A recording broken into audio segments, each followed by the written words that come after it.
ਜਦੋਂ ਦੇਸ਼ ਦੀ ਰਾਜਨੀਤੀ ਕ੍ਰੂਸ਼ਲ ਦੌਰ 'ਚ ਦਾਖਲ ਹੋ ਗਈ ਆ ਤਾਂ ਪੰਜਾਬ ਦੀਆਂ ਆਵਾਜ਼ਾਂ ਨੂੰ ਵੀ ਦਰਕਨਾਰ ਨਹੀਂ ਕੀਤਾ ਜਾ ਸਕਦਾ, ਉਹਨਾਂ ਨੂੰ ਵੀ ਸੁਣਨਾ ਬਣਦਾ। ਨਵਜੋਤ ਸਿੰਘ ਸਿੱਧੂ ਨੇ ਇੱਕ ਵਾਰੀ ਫਿਰ ਲੀਹ ਪਾੜੀ ਆ, ਉਹਨੇ ਆਪਣੀ ਪ੍ਰਦੇਸ਼ਿਕ ਲੀਡਰਸ਼ਿਪ ਦੇ ਨਾਲੋਂ ਵੱਖਰਾ ਸਟੈਂਡ ਲਿਆ। ਇਸੇ ਵੇਲੇ ਆਮ ਆਦਮੀ ਪਾਰਟੀ ਵੱਲੋਂ ਉਹਨਾਂ ਦੇ ਇੱਕ ਮੰਤਰੀ, ਪੰਜਾਬ ਸਰਕਾਰ ਦੇ ਇੱਕ ਮੰਤਰੀ, ਉਹ ਵੀ ਇੱਕ ਬਿਆਨ ਦੇ ਰਹੇ ਨੇ। ਹਾਲਾਂਕਿ ਇਹ ਸਭ ਨੂੰ ਪਤਾ ਹੈ ਕਿ ਮੰਤਰੀ ਕਦੇ ਵੀ ਕੋਈ ਬਿਆਨ ਆਪਣੇ ਆਪ ਨਹੀਂ ਦੇ ਸਕਦੇ, ਹਰ ਚੀਜ਼ ਪੂਰਵ ਨਿਰਧਾਰਿਤ ਹੁੰਦੀ ਹੈ, ਕਦੋਂ ਕੀ ਬੋਲਣਾ ਤੇ ਕਿਵੇਂ ਬੋਲਣਾ। ਇਹਦੇ ਵੀ ਅਰਥ ਨੇ ਮਨਜਿੰਦਰ ਸਿਰਸਾ, ਜਿਹੜੇ ਕਿ ਕਦੇ ਵੱਡੇ ਅਕਾਲੀ ਆਗੂ ਸੀ, ਸੁਖਬੀਰ ਸਿੰਘ ਬਾਦਲ ਦੇ ਬਹੁਤ ਨੇੜੇ ਸੀ, ਅੱਜ ਕੱਲ ਉਹ ਦੇਸ਼ ਦੇ ਗ੍ਰਹਿ ਮੰਤਰੀ ਦੇ ਕਾਫੀ ਭਰੋਸੇ ਵਿੱਚ ਨੇ। ਉਹਨਾਂ ਵੱਲੋਂ ਲੀਕ ਖਿੱਚ ਕੇ ਢੀਂਡਸੇ ਦੇ ਹੱਕ ਵਿੱਚ ਪੈਰਵਾਈ ਕਰਨਾ, ਇਹਦੇ ਕੀ ਅਰਥ ਆ? ਤੇ ਅਕਾਲੀ ਦਲ ਦੇ ਵਿੱਚ ਇਸਤਰੀ ਅਕਾਲੀ ਦਲ ਦੀਆਂ ਬੀਬੀਆਂ ਦਾ ਸਖਤ ਰੁਖ, ਇਹਦੇ ਕੀ ਅਰਥ ਆ? ਇਹਨਾਂ ਸਾਰੀਆਂ ਗੱਲਾਂ ਤੇ ਜਾਣਿਆ। ਪਰ ਸਾਡੇ ਲਈ ਇਹ ਖਬਰ ਜ਼ਿਆਦਾ ਅਹਿਮ ਆ ਕਿ ਐਡੀਟਰਸ ਗਿਲਡ ਦੀ ਜਿਹੜੀ ਅੱਜ ਕਾਰਵਾਈ ਹੈ, ਜਦੋਂ ਕੱਲ ਇੱਕ FIR ਦਾ ਜ਼ਿਕਰ ਹੋਇਆ ਇਹਨਾਂ ਦੇ ਖਿਲਾਫ ਮਨੀਪੁਰ ਦੇ ਵਿੱਚ ਜਾ ਕੇ ਉੱਥੇ ਦੌਰਾ ਕਰਨ ਮੌਕੇ, ਉਹਦੇ ਉੱਤੇ ਸੁਪਰੀਮ ਕੋਰਟ ਦੇ ਵਿੱਚ ਸੁਣਵਾਈ ਦੌਰਾਨ ਅਹਿਮ ਚੀਜ਼ਾਂ ਸਾਹਮਣੇ ਆਉਂਦੀਆਂ ਨੇ। ਇਹ ਵੀ ਤੁਹਾਡੇ ਨਾਲ ਸਾਂਝ ਪਾਉਂਦੇ ਆ। ਪ੍ਰੈਸ ਦੀ ਆਜ਼ਾਦੀ ਨੂੰ ਲੈ ਕੇ ਸਾਡੇ ਦੇਸ਼ ਦੀ ਸਥਿਤੀ ਦੁਨੀਆ ਭਰ ਦੇ ਵਿੱਚ ਕੋਈ ਬਹੁਤੀ ਬਿਹਤਰ ਨਹੀਂ। ਤੇ ਆਖਰ ਦੇ ਵਿੱਚ ਅੱਜ ਚੱਲਾਂਗੇ ਖਾਲੜਾ ਪਿੰਡ, ਮਾਝੇ ਦਾ ਅਹਿਮ ਪਿੰਡ ਆ, ਇੱਕ ਇਤਿਹਾਸਕ ਪਿੰਡ ਹੈ। ਇਸ ਪਿੰਡ ਦਾ ਅੱਜ ਫਿਰ ਜ਼ਿਕਰ ਹੈ, ਜਿੱਥੇ ਇੱਕ ਪਾਸੇ ਜਸ਼ਨ ਵਰਗੀ ਗੱਲ ਹੈ, ਇਸ ਪਿੰਡ ਦੇ ਇੱਕ ਨੌਜਵਾਨ ਨੇ ਆਪਣਾ ਨਾਂ ਅੱਗੇ ਵਧਾਇਆ। ਤਾਂ ਜਸਵੰਤ ਸਿੰਘ ਖਾਲੜਾ, ਸ਼ਹੀਦ ਜਿਨ੍ਹਾਂ ਨੂੰ ਕਿਹਾ ਜਾਂਦਾ ਹੈ, ਉਹਨਾਂ ਦੀ ਵੀ ਅੱਜ ਬਰਸੀ ਆ। ਸਰਦਾਰ ਹਮੀਰ ਸਿੰਘ ਉਹਨਾਂ ਦੇ ਨਿੱਜੀ ਅਨੁਭਵ ਵੀ ਨੇ ਉਹਨਾਂ ਨਾਲ, ਉਹ ਵੀ ਤੁਹਾਡੇ ਨਾਲ ਸਾਂਝੀ ਗੱਲਾਂ ਕਰਦੇ ਆ। ਸਭ ਤੋਂ ਪਹਿਲਾਂ ਜਗਤਾਰ ਸਿੰਘ ਜੀ, ਤੁਸੀਂ ਪੰਜਾਬ ਦੀ ਰਾਜਨੀਤੀ ਨੂੰ ਦੇਸ਼ ਦੀ ਰਾਜਨੀਤੀ ਦੇ ਨਾਲ ਜੋੜ ਕੇ ਜਦੋਂ ਦੇਖਦੇ ਹੋ, ਸੰਦਰਭ ਗੱਠਜੋੜਾਂ ਦਾ ਹੈ। ਨਵਜੋਤ ਸਿੰਘ ਸਿੱਧੂ ਦੀ ਸਟੇਟਮੈਂਟ, ਬਹੁਤੇ ਲੋਕ ਤਾਂ ਕਹਿੰਦੇ ਬੇਲੋੜੀ, ਕਿਸੇ ਨੇ ਪੁੱਛਿਆ ਨਹੀਂ ਸੀ, ਤੁਸੀਂ ਮੀਟਿੰਗਾਂ 'ਚ ਨਹੀਂ ਆ ਰਹੇ, ਚੁੱਪ ਕਰਕੇ ਬੈਠੇ ਹੋਏ ਹੋ। ਤੁਹਾਡੇ ਬਾਰੇ ਇਹ ਵੀ ਮੰਨਿਆ ਜਾ ਰਿਹਾ ਸੀ ਕਿ ਤੁਸੀਂ ਕੁਝ ਲਾਈਕ ਮਾਈਂਡਡ, ਇੱਕੋ ਜੀ ਸੋਚ ਵਾਲੇ ਲੋਕ 13 ਸੀਟਾਂ ਤੇ ਇੱਕ ਸਟੇਟ ਦੀ ਧਿਰ ਬਣ ਕੇ ਵੀ ਲੜ ਸਕਦੇ ਹੋ। ਉਹਨਾਂ ਨੇ ਆਪਣੀ ਸਥਿਤੀ ਕਲੀਅਰ ਕਰਤੀ ਆ, ਆਪਣੀ ਪ੍ਰਦੇਸ਼ਿਕ ਇਕਾਈ ਨਾਲੋਂ ਵੱਖਰਾ ਸਟੈਂਡ ਲੈ ਲਿਆ। ਇਹਨਾਂ ਸਾਰੀਆਂ ਚੀਜ਼ਾਂ ਨੂੰ ਕਿੱਦਾਂ ਅੱਗੇ ਵਧਾਈਏ? ਦੋ ਡਾਇਮੈਂਸ਼ਨਸ ਹੈਗੀਆਂ ਕਿ ਜਿਹੜੇ ਪਰਮੋਟੇਸ਼ਨ ਕੰਬੀਨੇਸ਼ਨ ਇਮਰਜ ਹੋ ਰਹੇ ਹੈ ਅਲਟੀਮੇਟਲੀ, ਉਹਦੇ ਵਿੱਚ ਪੰਜਾਬ ਕਿੱਥੇ ਖੜਦਾ। ਜਦ ਦੇਖੋ ਇੱਕ ਕੰਬੀਨੇਸ਼ਨ ਆ ਜਾਂਦਾ ਹੈ ਜਿਹੜਾ ਇੰਡੀਆ ਹੈ, ਨੈਸ਼ਨਲ ਲੈਵਲ ਤੇ ਜਿਹੜੀਆਂ ਨਾਨ BJP ਪਾਰਟੀਆਂ ਇਕੱਠੀਆਂ ਹੋ ਰਹੀਆਂ ਹੈ, ਤੇ ਉਹਨਾਂ ਨੇ ਜਿਹੜਾ ਏਜੰਡਾ ਸੈੱਟ ਕੀਤਾ ਹੈ ਕਿ ਵੱਧ ਤੋਂ ਵੱਧ ਸੀਟਾਂ ਤੇ 1 ਅਗੇਂਸਟ 1 ਕੈਂਡੀਡੇਟ ਖੜਾ ਕੀਤਾ ਜਾਵੇ ਤੇ ਉੱਥੇ ਐਗਰੀਮੈਂਟ ਹੋ ਜਾਏ ਆਪਸ ਦੇ ਵਿੱਚ। ਬ੍ਰੌਡਲੀ ਇਨ ਪ੍ਰਿੰਸੀਪਲ ਉਹ ਦੇਖੋ ਫੈਸਲਾ ਹੋ ਗਿਆ, ਤੇ ਉਹਦੀ ਡਿਟੇਲਸ ਵਰਕਆਊਟ ਹੋਣਗੀਆਂ। ਜਦ ਤੱਕ ਉਹ ਵਰਕਆਊਟ ਡਿਟੇਲ ਨਹੀਂ ਹੁੰਦੀਆਂ, ਉਦੋਂ ਤੱਕ ਸਟੇਟ ਦੇ ਵਿੱਚ, ਜਿਵੇਂ ਪੰਜਾਬ ਹੈ, ਕੇਰਲ ਦੇ ਵਿੱਚ ਵੀ ਹੋ ਰਹੀ ਹੈ, ਵੈਸਟ ਬੰਗਾਲ ਦੇ ਲੋਕਲ ਲੀਡਰ, ਦਿੱਲੀ ਦੇ ਵਿੱਚ ਵੀ ਲੋਕਲ ਲੈਵਲ ਤੇ ਆ ਕੇ ਆਪਣਾ ਕੰਪੀਟੀਸ਼ਨ ਜਿਹੜੀਆਂ ਪਾਰਟੀਆਂ ਨੇ ਇਕੱਠੇ ਲੜਨਾ ਹੈ ਉਹਨਾਂ ਦੇ ਵਿੱਚ ਚੱਲ ਰਿਹਾ। ਪੰਜਾਬ ਦੇ ਵਿੱਚ ਕਾਂਗਰਸ ਤੇ ਰੂਲਿੰਗ ਇੱਥੇ ਆਮ ਆਦਮੀ ਪਾਰਟੀ ਹੈ। ਸੋ ਇਨ ਪ੍ਰਿੰਸੀਪਲ ਦੋਵਾਂ ਪਾਰਟੀਆਂ ਨੇ ਸੀਟਾਂ ਵੰਡ ਕੇ ਲੜਦਾ। ਮੈਂ ਅਲਾਇੰਸ ਦਾ ਲਫ਼ਜ਼ ਨਹੀਂ ਵਰਤਦਾ, ਅਲਾਇੰਸ ਬਹੁਤ ਵੱਡਾ ਤੇ ਡੀਪਰ ਹੁੰਦਾ। ਇਹਨਾਂ ਨੇ ਇਨ ਅੰਡਰਸਟੈਂਡਿੰਗ ਤੁਸੀਂ ਕਹਿ ਲਓ ਵੀ ਸੀਟਾਂ ਦੀ ਵੰਡ ਕਰਨੀ ਹੈ, ਬਈ ਆਹ ਸੀਟਾਂ ਤੁਸੀਂ ਲੜ ਲਓ, ਆਹ ਅਸੀਂ ਲੜ ਲੈਨੇ। ਉਹ ਅਲਾਇੰਸ ਤੋਂ ਕਈ ਵਾਰੀ ਇੱਕ ਸਟੈਪ ਥੱਲੇ ਹੁੰਦਾ, ਐਡਜਸਟਮੈਂਟ ਹੁੰਦੀ ਹੈ, ਉਹਦੇ ਤੁਸੀਂ ਇੱਕ ਦੂਜੇ ਦੇ ਅਟੈਕ ਕਰ ਸਕਦੇ। ਸੋ ਇੱਕ ਆਸਪੈਕਟ ਤਾਂ ਉਹ ਹੈ। ਜਦ ਤੱਕ ਉਹ ਨਹੀਂ ਹੁੰਦਾ ਉਦੋਂ ਤੱਕ, ਹੁਣ ਜਿਵੇਂ 2 ਦਿਨ ਪਹਿਲਾਂ ਹਰਪਾਲ ਚੀਮਾ ਜਿਹੜੇ ਫਾਈਨਾਂਸ ਮਿਨਿਸਟਰ ਹੈ ਪੰਜਾਬ ਦੇ ਵਿੱਚ, ਉਹਨਾਂ ਨੇ ਬੜੇ ਕੈਟੇਗੋਰਿਕ ਸਟੇਟਮੈਂਟ ਦਿੱਤੀ ਸੀਗੀ ਕਿ ਸਾਡਾ ਫੈਸਲਾ ਕਾਂਗਰਸ ਨਾਲ ਹੋ ਗਿਆ ਦਿੱਲੀ ਦੇ ਵਿੱਚ, ਤੇ ਅਨਾਉਂਸਮੈਂਟ ਵਾਕਈ ਵਰਚੁਅਲੀ ਬਾਕੀ ਹੈ। ਤੇ ਉਹਦੇ 'ਚ ਰਿਐਕਸ਼ਨ ਦੇ ਵਿੱਚ ਕਾਂਗਰਸ ਵਾਲਿਆਂ ਦੀ ਵੀ ਮੀਟਿੰਗ ਹੋ ਗਈ ਕਰਨ। ਤੇ ਅੱਜ ਅਨਮੋਲ ਗਗਨ ਮਾਨ ਜਿਹੜੇ ਇਹਨਾਂ ਦੇ ਮਿਨਿਸਟਰ ਹੈਗੇ ਨੇ, ਉਹਨਾਂ ਦਾ ਆਪਣਾ ਤਾਂ ਭਾਵੇਂ ਸਿਆਸੀ ਕਦਬੁੱਤ ਉਹਨਾਂ ਨਹੀਂ ਹੈ, ਲੇਕਿਨ ਉਹਨਾਂ ਨੇ ਇੱਕ ਹੋਰ ਸਟੇਟਮੈਂਟ ਦੇਤੀ ਵੀ ਹਾਲੇ ਸਾਡਾ ਕੋਈ ਗੱਠਜੋੜ ਨਹੀਂ ਹੋਇਆ। ਸੋ ਮੈਨੂੰ ਇਹ ਲੱਗਦਾ ਕਿ ਜਿਹੜੀ ਬਾਰਗੇਨਿੰਗ ਹੈ, ਜਦੋਂ ਤੁਸੀਂ ਕੈਟੇਗੋਰਿਕ ਕੋਈ ਅਨਾਉਂਸਮੈਂਟ ਸਟੇਟ ਵਾਲੇ ਥੱਲੇ ਕਰ ਦਿੰਦੇ ਹੈ, ਉਹ ਲੱਗਦਾ ਹੈ ਕਿ ਜਿਹੜੀ ਬਾਰਗੇਨਿੰਗ ਉੱਪਰ ਵਾਲਿਆਂ ਨੇ ਵੀ ਕਰਨੀ ਹੈ।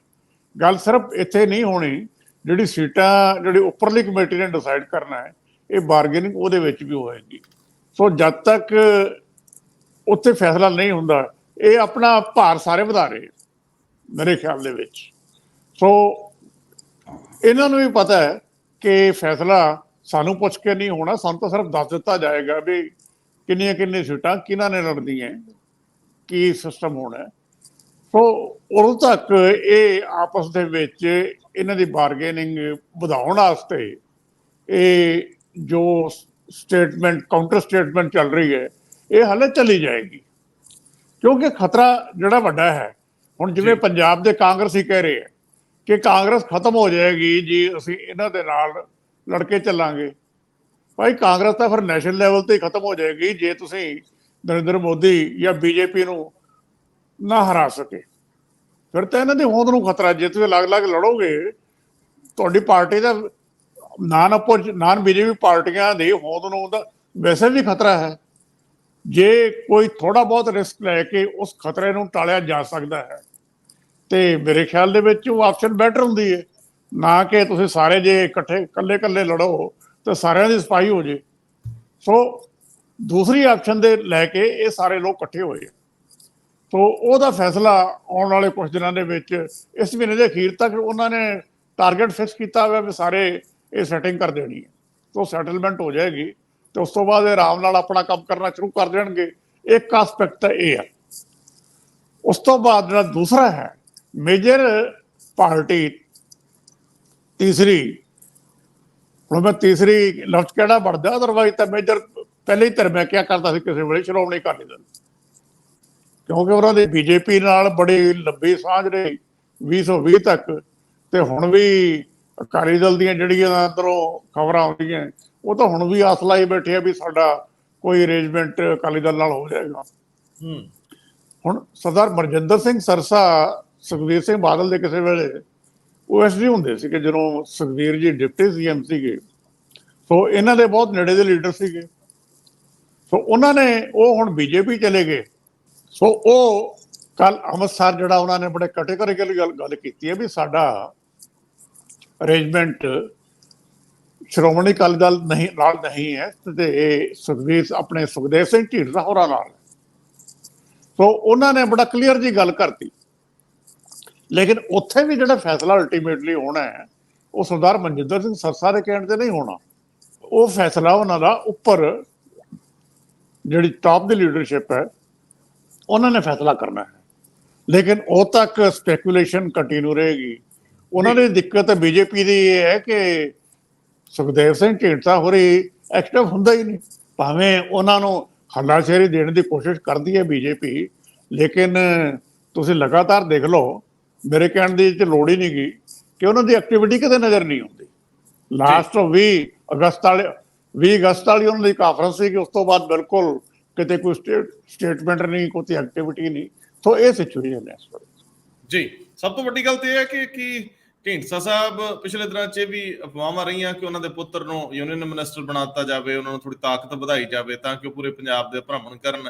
ਜਿਹੜੇ ਲੀਡਰ ਅਕਾਲੀ ਦਲ ਦੇ ਵਿੱਚ ਅੰਦਰੋਂ ਅੰਦਰੀ ਰੁੱਸੇ ਹੋਏ ਆ ਉਹ ਉਹਨਾਂ ਨਾਲ ਚੱਲ ਕੇ ਆ ਜਾਣ, ਇਹੋ ਜਿਹੀਆਂ ਗੱਲਾਂ ਰਹੀਆਂ, ਲੇਕਿਨ ਇਹਨਾਂ ਦਾ ਕੋਈ ਨਾ ਸਿਰ ਨਾ ਮੂੰਹ ਨਜ਼ਰ ਆਇਆ। ਹਾਲਾਂਕਿ ਮਨਜਿੰਦਰ ਸਿੰਘ ਸਿਰਸਾ ਦੀ ਸਟੇਟਮੈਂਟ ਕਾਫੀ ਅਹਿਮ ਆ, ਉਹਨਾਂ ਦੇ ਰਿਸ਼ਤੇ ਵਧੀਆ ਰਹੇ, ਇਸ ਕਰਕੇ ਉਹ ਅਕਾਲੀ ਦਲ ਬਾਦਲ ਦੇ ਖਿਲਾਫ ਕਦੇ ਵੀ ਸਿੱਧਾ ਬੋਲਦੇ ਨਹੀਂ। ਲੇਕਿਨ ਇਹ ਜਿਸ ਤਰੀਕੇ ਨਾਲ ਉਹਨਾਂ ਨੇ ਸਾਫ਼ਗੋਈ ਨਾਲ ਕਿਹਾ, ਇਹਦਾ ਮਤਲਬ ਉੱਪਰਲੀ ਲੀਡਰਸ਼ਿਪ ਵਿੱਚ ਅਜੇ ਕਾਫੀ ਕੁਝ ਕਲੀਅਰ ਨਹੀਂ ਹੈਗਾ। ਹਾਲਾਂਕਿ ਹਰਦੀਪ ਪੁਰੀ ਵੀ ਕੱਲ ਕਹਿ ਗਏ ਕਿ ਮੈਂ ਅੰਮ੍ਰਿਤਸਰ ਤੋਂ ਉਮੀਦਵਾਰ ਹੈ ਨਹੀਂਗਾ, ਉਹ ਰਾਜ ਸਭਾ ਦੇ ਵਿੱਚ ਨੇ, ਯੂਨੀਅਨ ਮਿਨਿਸਟਰ ਵੀ ਨੇ। ਮੈਂ ਸਰਦਾਰ ਹਰਮੀਤ ਸਿੰਘ ਜੀ ਤੁਹਾਡੇ ਤੋਂ ਪੁੱਛਣਾ ਚਾਹੁੰਦਾ ਹੈ ਤਿੰਨ ਚੀਜ਼ਾਂ। ਇੱਕ ਤਾਂ ਨਵਜੋਤ ਸਿੰਘ ਸਿੱਧੂ ਨੇ ਜਿਹੜੀ ਅੱਜ ਸਟੇਟਮੈਂਟ ਦਿੱਤੀ ਆ, ਤੀਜੀ ਗੱਲ ਇਹਦੇ ਵਿੱਚ ਕਿ ਅੱਜ ਭਗਵੰਤ ਮਾਨ ਨੇ ਵੀ ਇੱਕ ਸਟੇਟਮੈਂਟ ਦਿੱਤੀ ਆ, ਤੁਸੀਂ ਹੀ ਜ਼ਿਕਰ ਕਰ ਰਹੇ ਸੀ ਇਸ ਗੱਲ ਦਾ। ਚੌਥੀ ਗੱਲ ਕਿ ਸੁਖਬੀਰ ਸਿੰਘ ਬਾਦਲ ਲਈ ਅੰਦਰੂਨੀ ਮੁਸ਼ਕਲਾਂ ਵੀ ਕਾਫੀ ਬਣੀਆਂ ਹੋਈਆਂ ਨੇ। ਅਸਲ ਦੇ ਵਿੱਚ ਜਿਹੜੇ ਇੱਥੇ ਬਿਆਨਬਾਜ਼ੀ ਟੋਟਲ ਪੰਜਾਬ ਦੇ ਵਿੱਚ ਹੋ ਰਹੀ ਹੈ, ਦੋਨਾਂ ਪਾਰਟੀਆਂ ਦੀ ਜਿਹੜੀ ਨੈਸ਼ਨਲ ਲੀਡਰਸ਼ਿਪ ਹੈ, ਬੀਜੇਪੀ ਦੀ ਔਰ ਕਾਂਗਰਸ ਦੀ, ਉਹਦੇ ਲਈ ਅਜੇ ਹਰਿਆਣਾ ਪੰਜਾਬ ਇਹ ਪ੍ਰਾਇੋਰਟੀ ਖੇਤਰ ਹੈ ਹੀ ਨਹੀਂ ਹੈ ਫਾਰ ਦੀ ਟਾਈਮ ਬੀਇੰਗ, ਕਿ ਇਹਨਾਂ ਤੇ ਡਿਸਕਸ ਹੋਈ ਹੋਵੇ ਉੱਥੇ ਕੀ ਕਰਨਾ, ਉੱਥੇ ਕਿਉਂ ਕਰਨਾ ਕੀ। ਉਹਨਾਂ ਲਈ ਉਹ 4-5 ਸਟੇਟਾਂ ਨੇ, ਪਹਿਲੀ ਗੱਲ ਤਾਂ ਜਿੱਥੇ ਨਵੰਬਰ ਦਸੰਬਰ 'ਚ ਚੋਣਾਂ ਆ ਰਹੀਆਂ ਨੇ, ਜਿੱਥੇ 5 ਸਟੇਟਾਂ ਨੇ ਜਿਹਨੂੰ ਜੇਕਰ ਕਹਿੰਦੇ ਨੇ ਪਾਰਲੀਮੈਂਟ ਪਹਿਲਾਂ ਹੋਵੇ ਤਾਂ ਇਕੱਠੀ ਹੋ ਜਾਊਗੀ, ਜੇ ਬਾਕੀ ਨਾ ਹੋਵੇ ਤਾਂ ਫਿਰ ਜਿਹਨੂੰ ਸੈਮੀਫਾਈਨਲ ਕਿਹਾ ਜਾਂਦਾ। ਰਾਜਸਥਾਨ, ਮੱਧ ਪ੍ਰਦੇਸ਼, ਛੱਤੀਸਗੜ੍ਹ ਤੇ ਤੇਲੰਗਾਨਾ ਬੇਹੱਦ ਜ਼ਰੂਰੀ ਨੇ। ਉਹਨਾਂ ਦਾ ਟੋਟਲ ਫੋਕਸ ਉੱਥੇ ਕੈਂਡੀਡੇਟਾਂ ਦੇ ਨਾਮ ਕਲੀਅਰ ਕਰਨ ਚ, ਗਰੰਟੀਆਂ ਤੈਅ ਕਰਨ ਚ, ਮੈਨੀਫੈਸਟੋ ਕਰਨ ਚ, ਬਾਕੀ ਚੀਜ਼ਾਂ ਦੇ ਵਿੱਚ, ਔਰ ਉਹ ਸਾਰਾ ਜਿਹੜਾ ਮੇਨ ਸਟ੍ਰੀਮ ਦਿਮਾਗ ਹੈ ਉਹਨਾਂ ਧਿਰਾਂ ਦਾ ਉਹ ਉੱਥੇ ਹੈ ਹਜੇ। ਇੱਥੇ ਤਾਂ ਜੇ ਇੱਕ ਓਵਰਆਲ ਇੱਕ ਅਲਾਇੰਸ ਜਿਹੜੇ ਹੋ ਰਹੇ ਨੇ ਉਹਨਾਂ ਦੀ ਇੱਕ ਆ ਰਹੀ ਹੈ ਗੱਲ, ਉਹਦੇ ਚੋਂ ਹੀ ਮੈਨੂੰ ਲੱਗਦਾ ਆਪਣੇ ਆਪ ਮੌਜੇ ਖੋਲੇ ਹੋਏ ਨੇ ਸਾਡੇ ਲੋਕਲ ਧਿਰਾਂ ਨੇ, ਉਹ ਜੇ ਓਡਾ ਸੈਟਅਪ ਨਹੀਂ। ਦੂਜੀ ਗੱਲ ਇਹ ਵੀ ਹੈ ਕਿ ਉੱਥੇ ਸੀਟਾਂ ਵੀ ਸਮੇਤ ਯੂਪੀ 80 ਆ ਕਾਓ ਬੈਟ ਮਿਲ ਕੇ ਬੀਜੇਪੀ ਦੀ ਸਰਕਾਰ ਬਣਾਉਂਦੀ ਹੈ। ਸਾਊਥ 'ਚ ਵੀ ਬਹੁਤ ਪ੍ਰੋਬਲਮ ਨਹੀਂ ਹੈ ਐਡੀ ਵੱਡੀ, ਤੇ ਬਾਕੀ ਜਗ੍ਹਾ ਪ੍ਰੋਬਲਮ ਤਾਂ ਇੱਥੇ ਹੈ ਨਾ ਜਿੱਥੇ ਕਿਤੇ ਬੀਜੇਪੀ ਟਰਾਈ ਕਰ ਰਹੀ ਹੈ ਆਪੋ ਆਪਣੇ ਤਰੀਕੇ ਦੇ ਨਾਲ। ਪਰ ਇਹਦੇ ਬਾਵਜੂਦ ਕਿਉਂਕਿ ਸਟੇਟ ਪੋਲਿਟਿਕਸ ਵੀ ਕਰਨੀ ਹੋਇਆ ਕਿਸੇ ਨੇ ਆਪੋ ਆਪਣੇ ਤਰੀਕੇ ਦੇ ਨਾਲ, ਨਵਜੋਤ ਸਿੱਧੂ ਬੜੇ ਲੰਮੇ ਸਮੇਂ ਬਾਅਦ ਬੋਲੇ ਨੇ ਆਪਣੇ ਉਸ ਤਰੀਕੇ ਨਾਲ। ਇੱਕ ਗੱਲ ਇਹ ਹੈ ਕਿ ਨਵਜੋਤ ਸਿੱਧੂ ਦਾ ਜਿਹੜਾ ਬੋਲਣ ਦਾ ਮਿਜਾਜ ਹੈ, ਪੋਲਿਟਿਕਸ ਦੀ ਆਉਣ ਦੀ ਗੱਲ ਹੈ, ਉਹ ਕਿਸੇ ਸੰਗਠਨ ਦੇ ਬੰਦੇ ਕਦੇ ਨਹੀਂ ਰਹੇ। ਮੈਂ ਬਾਰ-ਬਾਰ ਇਹ ਕਿਹਾ ਕਿ ਉਹ ਆਰਗੇਨਾਈਜੇਸ਼ਨ ਦਾ ਬੰਦਾ ਨਹੀਂ ਹੈ, ਉਹ ਬਿਨਾਂ ਆਰਗੇਨਾਈਜੇਸ਼ਨ ਤੋਂ ਬਾਹਰੋਂ ਆਇਆ ਸੈਲੀਬ੍ਰਿਟੀ ਸਟੇਟਸ ਦੇ ਨਾਲ। ਇੱਕ ਚੋਣ ਜਿੱਤਣ ਵਾਲਾ ਬੰਦਾ ਹੋ ਸਕਦਾ ਹੈ, ਬੇਬਾਕੀ ਨਾਲ ਬੋਲਣ ਵਾਲਾ ਬੰਦਾ ਹੋ ਸਕਦਾ ਹੈ, ਪਰ ਆਰਗੇਨਾਈਜੇਸ਼ਨ ਨੂੰ ਨਾਲ ਲੈ ਕੇ ਚੱਲਣ ਦਾ ਜਦੋਂ ਉਹ ਪ੍ਰਧਾਨ ਸੀ ਨਾ ਉਦੋਂ ਸੀ, ਉਹ ਕੈਪੈਸਿਟੀ ਰਹੀ ਉਹਦੇ ਚ। ਇੰਡੀਵਿਜੂਅਲਿਜ਼ਮ ਜਿਹੜਾ ਇੱਕ ਉਸ ਲੈਵਲ ਤੇ ਗੱਲ ਕਰਦਾ ਹੁੰਦਾ, ਤੇ ਨਾ ਐਸ ਲੀਡਰਸ਼ਿਪ ਨੂੰ ਲੀਡਰਸ਼ਿਪ ਦੇ ਦਾਇਰੇ ਚ ਮੰਨਦਾ ਹੈ, ਆਪਣੇ ਆਪ ਨੂੰ ਬਹੁਤ ਉੱਪਰ ਮੰਨਦੇ ਨੇ। ਮਤਲਬ ਇਹਨਾਂ ਸਾਰਿਆਂ ਚੋਂ ਵੀ ਇਹ ਤਾਂ ਕੋਈ ਹੈ ਹੀ ਨਹੀਂ, ਇਹ ਤਾਂ ਕੌਣ ਨੇ? ਚਾਹੇ ਚਰਨਜੀਤ ਚੰਨੀ ਚੀਫ ਮਿਨਿਸਟਰ ਵੀ ਬਣਾਤੇ ਸੀ, ਜੋ ਚੰਨੀ ਵੇਲੇ ਉਹਨਾਂ ਨੇ ਹਾਲ ਕੀਤਾ, ਪਹਿਲਾਂ ਹੀ ਆਪਦੀ ਗੱਲ ਕਹਿ ਦਿੰਦੇ ਸੀ ਅਲੱਗ ਪ੍ਰੈਸ ਕਾਨਫਰੰਸ ਕਰਕੇ ਆਹ ਕਰਾਂਗੇ, ਬਾਅਦ ਚ ਚੰਨੀ ਵੇਲੇ ਛੱਡਦੇ ਸੀ ਹੁਣ ਕੈਬਨਿਟ ਕਰ ਲਓ, ਕੋਈ ਨਹੀਂ ਤੁਸੀਂ ਤੁਹਾਨੂੰ ਅਸੀਂ ਇਸ ਤਰੀਕੇ ਨਾਲ ਗੱਲ ਕਰ ਦਿੰਦੇ ਆ। ਫਿਰ ਕਦੇ ਏਜੀ ਲਾਉਣ ਦੇ ਮਾਮਲੇ ਤੇ, ਕਦੇ ਵੱਖ-ਵੱਖ ਮਾਮਲਿਆਂ ਦੇ ਉੱਤੇ ਹੋਇਆ। ਉਹ ਸਭ ਕੁਝ ਹੋਣ ਦੇ ਬਾਵਜੂਦ ਵੀ ਹਾਲਾਤ ਅੱਗੇ ਨਹੀਂ ਬਦਲੇ, ਹੋਇਆ ਕੁਝ ਨਹੀਂ ਹੈ ਕਿਸੇ ਵੀ ਮਾਮਲੇ ਦੇ ਵਿੱਚ ਪ੍ਰੈਕਟੀਕਲੀ। ਜਿਹੜੀਆਂ ਗੱਲਾਂ ਕਰਾਉਣ ਦੀ ਗੱਲ ਸੀ ਬਈ ਪ੍ਰੈਜ਼ੀਡੈਂਟ ਵੀ ਉਦੋਂ ਤੇ ਬਾਕੀ ਦੀਆਂ ਚੀਜ਼ਾਂ ਦੇ ਵਿੱਚ ਵੀ। ਇਸ ਕਰਕੇ ਉਹ ਇੱਕ ਅਲੱਗ ਸਵਾਲ ਹੈ। ਹਾਂ, ਜਦੋਂ ਤੁਹਾਡੇ ਤੇ ਜ਼ਿੰਮੇਵਾਰੀ ਨਹੀਂ ਨਾ ਉਹਦੀ ਸੰਗਠਨ ਦੀ, ਉਦੋਂ ਤੁਸੀਂ ਜੋ ਮਰਜ਼ੀ ਕਹਿ ਦਿਓ, ਤੁਸੀਂ ਇੰਡੀਪੈਂਡੈਂਟ ਹੋ, ਜੋ ਮਰਜ਼ੀ ਕਹਿੰਦੇ ਰਹੋ। ਰਿਸਪੌਂਸਿਬਲ ਬੰਦੇ ਨੂੰ ਹੋਰ ਤਰੀਕੇ ਨਾਲ ਬੋਲਣਾ ਪੈਂਦਾ, ਗੱਲ ਕਰਨੀ ਪੈਂਦੀ ਹੈ। ਆਪਣੀ ਲੋਕਲ ਟੀਮ ਨੂੰ ਜ਼ਿਆਦਾ ਕਨਵਿੰਸ ਕਰਾਉਣਾ ਪੈਂਦਾ, ਉੱਪਰਲੀ ਟੀਮ ਦੀ ਪ੍ਰਵਾਹ ਛੱਡ ਕੇ ਵੀ ਕਈ ਵਾਰ, ਕਿਉਂਕਿ ਜਿੱਥੇ ਤੁਸੀਂ ਕੰਮ ਕਰਨਾ ਜੇ ਉਹਨੂੰ ਨਹੀਂ ਕੰਸੀਡਰ ਕਰਦੇ ਮੇਨ, ਤਾਂ ਬਾਕੀ ਚੀਜ਼ਾਂ ਨਹੀਂ ਹੋ ਸਕਦੀਆਂ। ਔਰ ਦੂਜੀ ਗੱਲ, ਨਵਜੋਤ ਸਿੱਧੂ ਦਾ ਹਮੇਸ਼ਾ ਪੈਂਤੜਾ ਇਹ ਰਿਹਾ, ਉਹ ਕਹਿੰਦੇ ਇਹ ਰਹੇ ਕਿ ਮੈਂ ਪੰਜਾਬ ਦੀ ਆਜ਼ਾਦੀ ਲਈ, ਪੰਜਾਬ ਦੇ ਪ੍ਰਾਈਡ ਲਈ ਲੜਨਾ, ਮੈਂ ਬਾਕੀ ਗੱਲਾਂ ਲਈ ਨਹੀਂ ਕਰਨਾ। ਪਰ ਹਮੇਸ਼ਾ ਹੀ ਉਹਨਾਂ ਨੇ ਰਾਹੁਲ ਗਾਂਧੀ, ਸੋਨੀਆ ਤੇ ਖਾਸ ਤੌਰ ਤੇ ਪ੍ਰਿਯੰਕਾ ਗਾਂਧੀ ਦੇ ਪ੍ਰਤੀ ਆਪਣੀ ਆਸਥਾ ਨਹੀਂ ਛੱਡੀ ਕਦੇ। ਸੈਂਟਰਲਾਈਜ਼ਡ ਆਸਥਾ ਉੱਥੇ ਰਹੀ ਹੈ ਉਸ ਪਰਿਵਾਰ ਦੇ ਵਿੱਚ, ਉਹਦੀ ਵੀ ਆਰਗੇਨਾਈਜੇਸ਼ਨ 'ਚ ਨਹੀਂ ਰਹੀ ਉਸ ਪੱਧਰ ਦੇ ਉੱਤੇ। ਇੰਡੀਵਿਜੂਅਲ ਆਸਥਾ ਉੱਥੇ ਰਹੀ ਹੈ ਉਸ ਸਾਰੇ ਮਾਮਲੇ ਦੇ ਵਿੱਚ।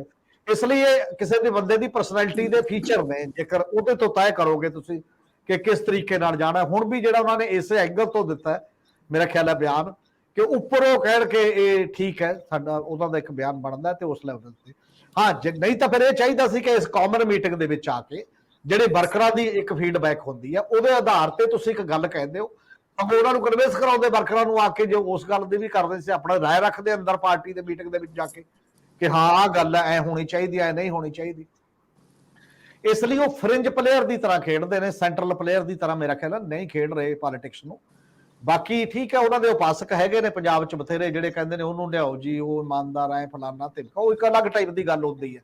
ਪਰ ਜਿਹੜੀ ਸੀਰੀਅਸਨੈਸ ਪੋਲਿਟਿਕਸ ਦੀ ਹੁੰਦੀ ਹੈ ਤੇ ਉਹਦੇ ਪਲੇਅਰ ਮੈਨੂੰ ਨਹੀਂ ਲੱਗਿਆ ਕਦੇ ਉਹਦੇ ਪਲੇਅਰ ਨੇ ਉਸ ਪੱਧਰ ਦੇ ਉੱਤੇ ਜਾ ਕੇ ਕੰਸਿਸਟੈਂਟ ਲੜਾਈ ਲੜਦੇ ਹੋਣ ਆਪਣੇ ਮੁੱਦਿਆਂ ਤੇ, ਆਪਣੀ ਗੱਲ ਤੇ ਜਾਂ ਬਾਕੀ ਦੀਆਂ ਚੀਜ਼ਾਂ ਦੇ ਉੱਤੇ ਕਿਸੇ ਵੀ ਮਾਮਲੇ 'ਚ।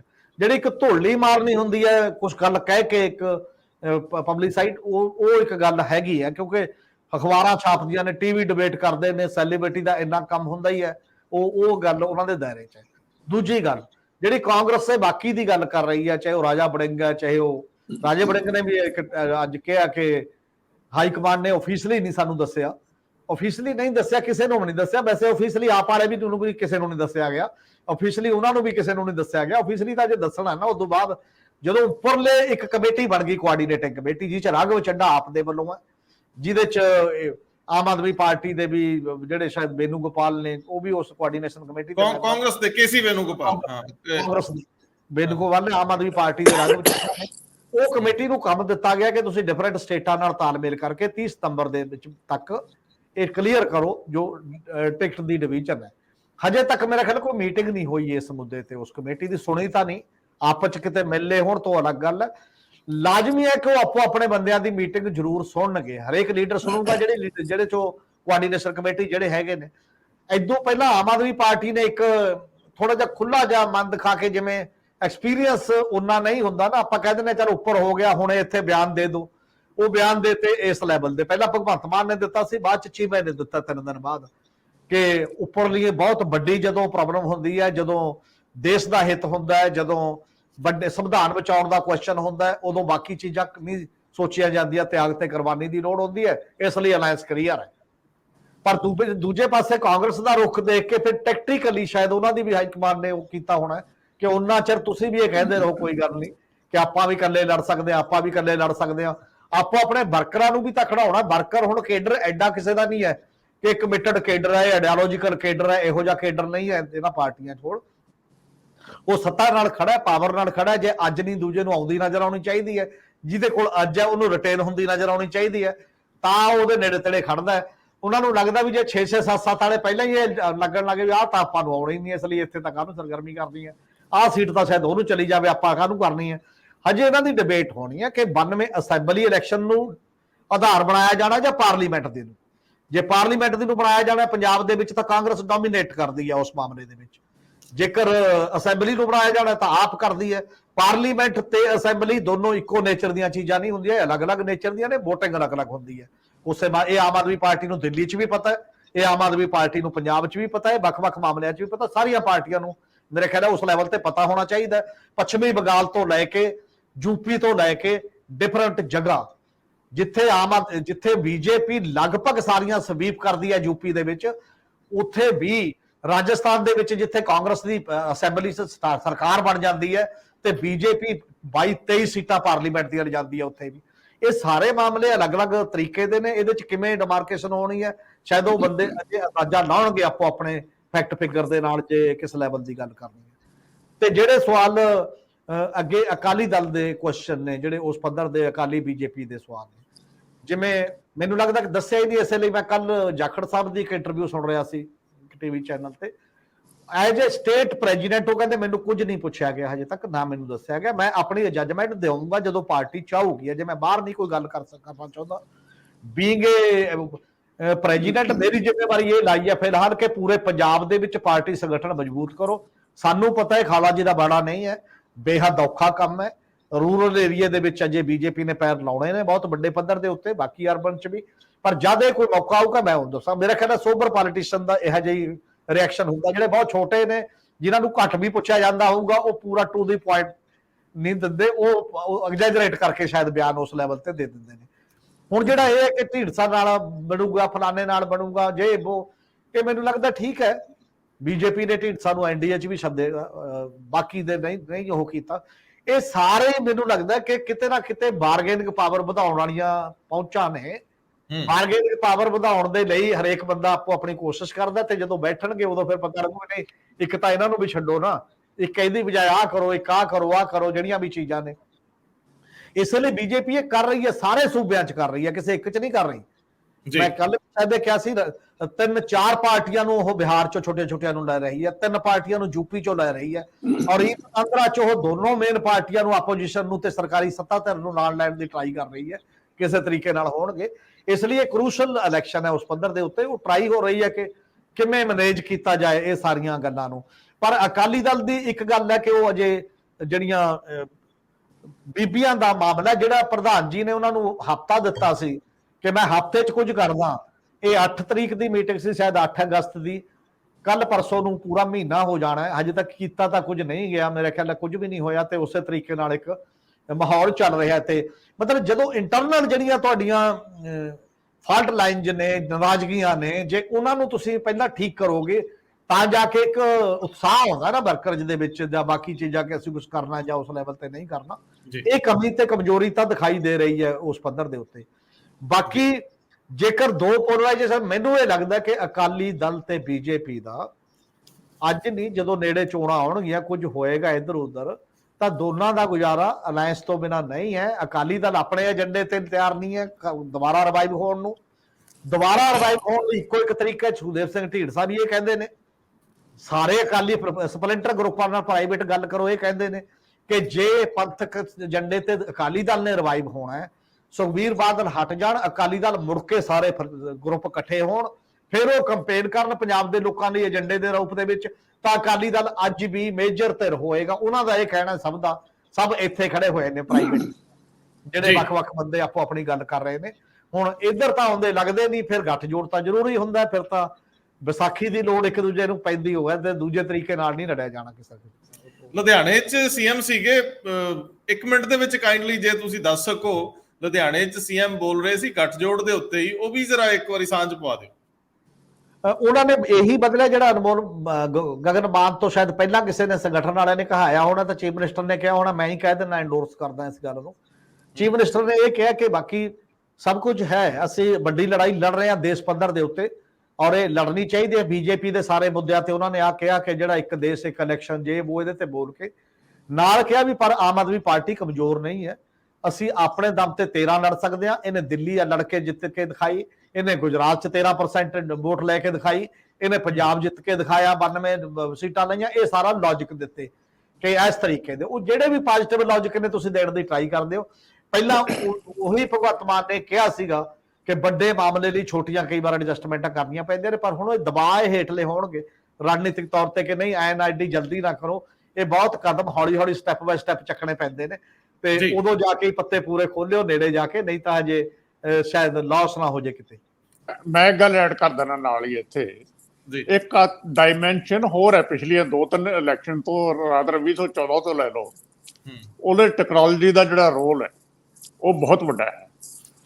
ਹੁਣ ਇੱਕ ਸੀਟ ਦਾ ਜਿਹੜਾ ਡਿਟੇਲ ਹੈ ਉਹ ਕੰਪਿਊਟਰ ਦੇ ਵਿੱਚ ਸਾਰਿਆਂ ਕੋਲ ਹੀ ਪਈ ਹੈ, ਤੇ ਉਹ ਡੇਟਾ ਕਿਵੇਂ ਯੂਜ਼ ਕਰਨਾ ਹੈ, ਕਿਵੇਂ ਐਨਾਲਾਈਜ਼ ਕਰਨਾ ਹੈ, ਉਹ ਮੁਹਾਰਤ ਹੈ ਜਿਹੜੀਆਂ ਉਹਨਾਂ ਨੇ ਟੀਮਾਂ ਰੱਖੀਆਂ। ਹਰ ਪਾਰਟੀ ਦੀਆਂ ਟੀਮਾਂ ਪਿੱਛੇ ਬੈਕਰੂਮ ਆਪਰੇਟ ਕਰਦੀਆਂ ਵੱਡੀਆਂ ਟੀਮਾਂ ਹੈਗੀਆਂ।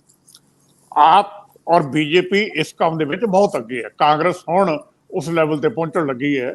ਇਹ ਦੋ ਪਾਰਟੀਆਂ ਨੇ ਇਸ ਪਾਸੇ ਬਹੁਤ ਕੰਮ ਕੀਤਾ ਹੈ, ਸੋ ਇਹਨਾਂ ਕੋਲ ਇੱਕ ਇੱਕ ਸੀਟ ਦੀ ਡਿਟੇਲ ਹੈ।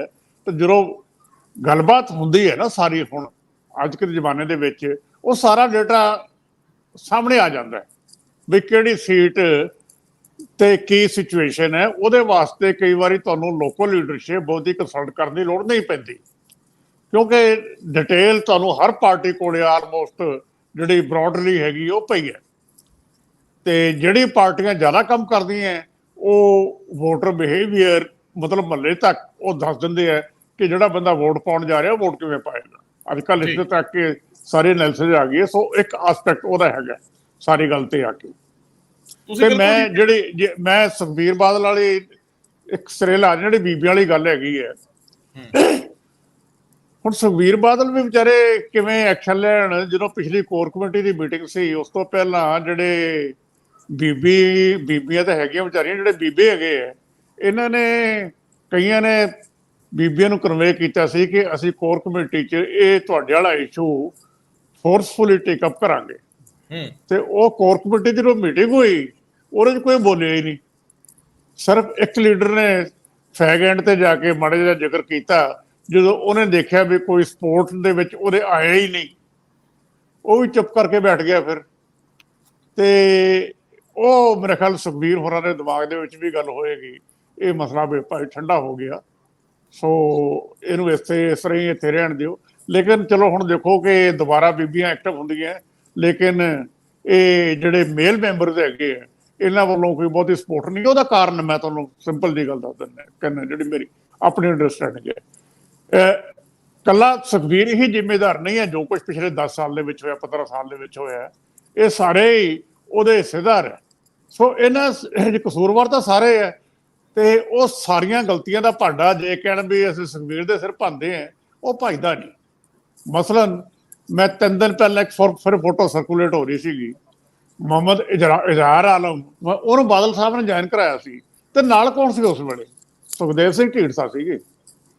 ਜਵਾਬ ਦੇ ਤਾਂ ਸਾਰਿਆਂ ਨੂੰ ਹੋਣਾ ਪੈਣਾ, ਸਿਚੁਏਸ਼ਨ ਇਸ ਤਰ੍ਹਾਂ ਦੀ ਹੈਗੀ ਹੈ, ਤਾਂ ਮੇਰੇ ਖਿਆਲ 'ਚ ਅਕਾਲੀ ਦਲ ਦੇ ਵਿੱਚ ਇਹ ਖੜੋਤ ਹੈਗੀ ਹੈ। ਬਿਲਕੁਲ ਠੀਕ ਕਹਿ ਰਹੇ ਹੋ ਤੁਸੀਂ। ਪਹਿਲੀ ਗੱਲ ਤੁਸੀਂ ਇੱਕ ਬੜੀ ਅਹਿਮ ਕੀਤੀ ਸੀਗੀ, ਉਹ ਹੈ ਟੈਕਨੋਲੋਜੀ ਦੀ। ਇਹ 'ਚ ਕੋਈ ਸ਼ੱਕ ਨਹੀਂ ਕਿ ਇਸ ਵੇਲੇ ਸੀਟਾਂ ਨੂੰ ਲੈ ਕੇ, ਉਹਦੇ ਵਰਗਾਂ ਨੂੰ ਵਰਗੀਕਰਨ ਨੂੰ ਲੈ ਕੇ, ਉਹਦੇ ਵਿੱਚ ਕਿਹੜੇ ਧਿਰ ਕਿਸ ਤਰ੍ਹਾਂ ਦੀ ਹੈ, ਕਿੰਨੀ ਕੁ ਵੋਟ ਜਿਹੜੀ ਆ ਉਹ SC ਨਾਲ ST ਨਾਲ ਸੰਬੰਧਿਤ ਹੈ, ਕਿੰਨੇ ਲੋਕ ਕਿਸ ਵਰਗ ਦੇ ਨੇ, ਵਪਾਰੀ ਕਿੰਨੇ ਨੇ, ਖੇਤੀ ਵਾਲੇ ਕਿੰਨੇ ਆ, ਹਰ ਚੀਜ਼ ਦਾ ਡਾਟਾ ਹਰੇਕ ਨੇ ਰੱਖਿਆ ਹੋਇਆ। ਪੰਜਾਬ ਦੇ ਵਿੱਚ 3-4 ਇਸ ਤਰ੍ਹਾਂ ਦੇ ਵਿਅਕਤੀ ਨੇ ਜਿਨ੍ਹਾਂ ਨੇ ਇਹਦੀ ਵਰਤੋਂ ਬੜੀ ਪਹਿਲਾਂ ਤੋਂ ਸ਼ੁਰੂ ਕੀਤੀ। ਬਿਕਰਮ ਸਿੰਘ ਮਜੀਠੀਆ, ਹਰ ਪਿੰਡ 'ਚ ਹਰ ਵਿਅਕਤੀ ਬਾਰੇ ਉਹਨਾਂ ਕੋਲ ਜਾਣਕਾਰੀ ਸੀ ਔਰ ਉਹ ਲਗਾਤਾਰ ਜਿੱਤਦੇ ਰਹੇ। ਤੇ ਲੁਧਿਆਣੇ ਦੇ ਵਿੱਚ ਬੈਂਸ ਬ੍ਰਦਰਜ਼ ਇਸੇ ਤਰ੍ਹਾਂ ਦੇ ਡਾਟਾ ਨਾਲ ਲੋਕਾਂ ਦੇ ਕੰਮਕਾਜ ਕਰਾ ਕੇ ਉਹਨਾਂ ਨੇ ਵੀ, ਇਹ ਗੱਲ ਠੀਕ ਹੈ ਤੁਹਾਡੀ, ਪਰ ਸਵਾਲ ਇਸ ਗੱਲ ਦਾ ਹੈ ਕਿ ਜਦੋਂ ਕੱਲ ਕਾਂਗਰਸ ਨੇ ਮੀਟਿੰਗ ਕੀਤੀ ਉਹਦੇ ਸਮਾਨਾਂਤਰ ਅੱਜ ਡਾਕਟਰ ਸੰਦੀਪ ਪਾਠਕ ਜਿਹੜੇ ਮੈਂਬਰ ਰਾਜ ਸਭਾ ਦੇ ਔਰ ਇਹਨਾਂ ਦੇ ਸੰਗਠਨ ਮੰਤਰੀ ਨੇ, ਸਚਿਵ ਨੇ, ਉਹਨਾਂ ਨੇ ਅੱਜ ਆਪਣੇ ਸਾਰੇ ਅਹੁਦੇਦਾਰ ਜਿੰਨੇ ਵਲੰਟੀਅਰ ਨੇ, ਇਹਨਾਂ ਦੇ ਜ਼ਿਲ੍ਹਾ ਪ੍ਰਧਾਨ, ਅਹੁਦੇਦਾਰ ਆਮ ਆਦਮੀ ਪਾਰਟੀ ਦੇ, ਰਾਦਰ ਐਮਐਲਏ ਵੀ, ਉਹਨਾਂ ਨੂੰ ਇਕੱਠੇ ਕੀਤਾ ਹੋਇਆ ਸੀ। ਅੱਜ ਇੱਕ ਖਾਸ ਤਰ੍ਹਾਂ ਦਾ ਮੈਸੇਜ ਉਸ ਮੀਟਿੰਗ ਚੋਂ ਦਿੱਤਾ ਗਿਆ। ਉਹਨਾਂ ਨੇ ਐਮਐਲਏਜ਼ ਨੂੰ ਕਲੀਅਰ ਕੀਤਾ ਕਿ ਸਾਡੇ ਵਲੰਟੀਅਰ ਇਗਨੋਰ ਨਹੀਂ ਹੋਣੇ ਚਾਹੀਦੇ ਔਰ ਇਹ ਦੇਖ ਲਓ ਜਿਸ ਤਰ੍ਹਾਂ ਦਾ ਟ੍ਰੀਟਮੈਂਟ ਤੁਸੀਂ ਵਲੰਟੀਅਰਸ ਨੂੰ ਦੇਵੋਗੇ ਇਸੇ ਤਰ੍ਹਾਂ ਦਾ ਟ੍ਰੀਟਮੈਂਟ ਤੁਸੀਂ ਮੇਰੇ ਤੋਂ ਤਵੱਕੋ ਕਰਿਓ। ਮੇਰੇ ਤੋਂ ਇਹ ਨਾ ਆਸ ਕਰਿਓ ਕਿ ਵਲੰਟੀਅਰ ਨਾਰਾਜ਼ ਰਹਿਣ ਔਰ ਅਸੀਂ ਤੁਹਾਨੂੰ ਇੱਜ਼ਤ ਦਈਏ। ਇੱਕ ਬੜੀ ਸਾਫ਼ ਲਫ਼ਜ਼ਾਂ ਦੇ ਵਿੱਚ ਪ੍ਰੀਖਿਆ ਚ ਪਾਤਾ ਸਾਰਿਆਂ ਨੂੰ। ਪਿਛਲੇ ਦਿਨਾਂ 'ਚ ਰੌਲੇ ਪੈ ਰਹੇ ਸੀਗੇ। ਮੈਂ ਚਾਹੂੰਗਾ ਸਰਦਾਰ ਹਰਮੀਤ ਸਿੰਘ ਜੀ ਅਗਲੇ ਮੁੱਦੇ ਵੱਲ ਜਿਹੜਾ ਬੜਾ ਅਹਿਮ ਆ, ਇਹ ਰਾਜਨੀਤੀ ਤਾਂ ਪੰਜਾਬ ਦੀ ਗਰਮਾਊਗੀ ਕਿਉਂਕਿ ਦੇਸ਼ ਦੀ ਰਾਜਨੀਤੀ ਬਹੁਤ ਸਿਖਰ ਵੱਲ ਵੱਧ ਰਹੀ ਆ ਔਰ ਕੁਝ ਵੀ ਸੰਭਵ ਹੈ। ਇਸ ਵੇਲੇ ਹਰ ਕੋਈ ਇਹ ਕਿਆਸ ਰਾਈਆਂ ਕਰ ਰਿਹਾ ਕਿ ਕੀ ਹੋਣ ਵਾਲਾ 18 ਤੋਂ 22 ਤੱਕ ਏਜੰਡਾ ਕੀ ਹੋਊਗਾ, 18 ਤੋਂ 22 ਤੱਕ ਕਿਸ ਤਰ੍ਹਾਂ ਨਾਲ ਦੇਸ਼ ਟਰਨ ਕਰੂਗਾ, ਕੀ ਸਮੇਂ ਤੋਂ ਪਹਿਲਾਂ ਇਲੈਕਸ਼ਨ ਹੋਣ ਜਾ ਰਹੀ ਹੈ ਕਿ ਨਹੀਂ ਜਾ ਰਹੀ। ਬੀਜੇਪੀ ਬਹੁਤ ਸਾਰਾ ਡਾਟਾ ਇਕੱਤਰ ਕਰ ਰਹੀ ਆ ਸਾਰੇ ਜਿੰਨੇ ਪ੍ਰਦੇਸ਼ ਆ ਉਹਨਾਂ ਦੇ ਵਿੱਚੋਂ ਕਿ ਸਿਚੁਏਸ਼ਨ ਗਰਾਊਂਡ ਰਿਐਲਿਟੀ ਹੁਣੇ ਕੀ ਆ। ਉੱਥੋਂ ਫੈਸਲੇ ਹੋਣਗੇ ਕਿ ਕੀ ਫੈਸਲੇ ਲਏ ਜਾਣੇ ਨੇ ਇਲੈਕਸ਼ਨਸ ਨੂੰ ਲੈ ਕੇ, ਕੀ 5 ਰਾਜਾਂ ਨਾਲ ਕਰਵਾਈ ਜਾਊਗੀ ਜਾਂ ਸਮੇਂ ਤੇ ਹੋਊਗੀ ਜਾਂ ਫਿਰ ਕੋਈ ਸੰਵਿਧਾਨਕ ਸੋਧ ਨਾਲ ਕਿਤੇ ਅੱਗੇ ਵੀ ਲਿਜਾਈ ਜਾ ਸਕਦੀ। ਇਹ ਵੀ ਚਰਚੇ ਹੁੰਦੇ ਰਹਿੰਦੇ। ਪਰ ਮੈਂ ਸਰਦਾਰ Harmeet Singh ji, editors guild of India ਦੇ ਮੈਂਬਰਸ ਨੂੰ ਜਿਸ ਤਰ੍ਹਾਂ FIR ਦੇ ਵਿੱਚ ਲਿਆ ਗਿਆ ਮਨੀਪੁਰ ਦੇ ਵਿੱਚ ਔਰ ਅੱਜ ਸੁਪਰੀਮ ਕੋਰਟ 'ਚ ਸੁਣਵਾਈ ਹੁੰਦੀ ਆ, ਭਾਰਤ ਦਾ ਵੈਸੇ ਵੀ ਟਰੈਕ ਰਿਕਾਰਡ ਦੁਨੀਆ ਭਰ ਦੇ ਵਿੱਚ ਮੀਡੀਆ ਨੂੰ ਲੈ ਕੇ ਕੋਈ ਬਹੁਤਾ ਬਿਹਤਰ ਨਹੀਂ। ਸਾਡਾ ਸਥਾਨ ਖਿਸਕਦਾ ਹੀ ਰਹਿੰਦਾ, ਠਾਂ ਨੂੰ ਹੇਠਲੇ ਪਾਏਦਾਨ ਵੱਲ ਵੱਧਦੇ ਰਹਿੰਦੇ ਆ। ਇਹ ਸਾਰੇ ਮਾਮਲੇ ਨੂੰ ਤੁਸੀਂ ਕਿਵੇਂ ਦੇਖਦੇ ਹੋ? ਸੋ ਇਹ ਜਿਹੜੀ ਨਵੀਂ ਡਿਵੈਲਪਮੈਂਟ ਆ ਸੁਪਰੀਮ ਕੋਰਟ ਦੇ ਦਖਲ ਤੋਂ ਬਾਅਦ, ਇਹਨੂੰ ਕਿਵੇਂ ਲਈਏ? ਅਸਲ ਦੇ ਵਿੱਚ ਜਿਹੜੀਆਂ ਦੋ ਵੱਡੀਆਂ ਸੰਸਥਾਵਾਂ ਨੇ ਪੱਤਰਕਾਰੀ ਦੇ ਫੀਲਡ 'ਚ, ਪਹਿਲਾਂ ਪ੍ਰਿੰਟ ਮੀਡੀਆ ਹੀ ਸੀ, ਹੁਣ ਉਦੋਂ ਬਾਅਦ ਇਲੈਕਟ੍ਰੋਨਿਕ, ਇੱਕ ਪ੍ਰੈਸ ਕਾਉਂਸਲ ਆਫ ਇੰਡੀਆ, ਇੱਕ ਐਡੀਟਰਜ਼ ਗਿਲਡ। ਐਡੀਟਰਜ਼ ਗਿਲਡ ਵੀ ਲਗਭਗ 1978 ਚ ਹੋਂਦ ਦੇ ਵਿੱਚ ਆਇਆ। 1978 ਦੇ ਵਿੱਚ ਵੀ ਉਹਦੇ ਦੋ ਉਦੇਸ਼ ਨੇ ਲਗਾਤਾਰ। ਪਹਿਲਾ ਉਦੇਸ਼ ਉਹਦਾ ਇਹ ਸੀ ਕਿ freedom of press, freedom of expression, ਇਹਨੂੰ ਕਿਵੇਂ ਬਰਕਰਾਰ ਰੱਖਣਾ, ਇਹਦੇ ਤੇ ਚੈੱਕ ਰੱਖਣਾ। ਦੂਜਾ ਉਦੇਸ਼ ਇਹ ਸੀ ਕਿ ਜਿਹੜੇ ਐਡੀਟੋਰੀਅਲ ਮਟੀਰੀਅਲ ਹੈ ਸਾਰੇ ਅਖਬਾਰਾਂ ਦੇ ਵਿੱਚ ਜਾਂ ਵੱਖ-ਵੱਖ ਥਾਵਾਂ ਤੇ, ਉਹਦਾ ਮਿਆਰ ਕਿਵੇਂ ਕਾਇਮ ਰੱਖਣਾ ਹੈ, ਉਹ ਕਿਵੇਂ ਮਿਆਰੀ ਰਹਿਣ। ਮਤਲਬ ਆਪਦੇ ਪਾਸੇ ਵੀ ਇੱਕ ਗੱਲ ਕਰਨੀ ਸੀ ਤੇ ਦੂਜੇ ਪਾਸੇ ਜਿਹੜਾ ਸਰਕਾਰਾਂ ਜਾਂ ਬਾਕੀ ਲੋਕ ਮੀਡੀਆ ਦੇ ਵਿੱਚ ਦਖਲ ਦਿੰਦੇ ਨੇ, ਬਹੁਤ ਘੱਟ ਦਖਲ ਦਿੰਦਾ ਐਡੀਟਰਜ਼ ਗਿਲਡ ਬਹੁਤ ਖਾਸ ਘਟਨਾਵਾਂ ਦੇ ਉੱਤੇ।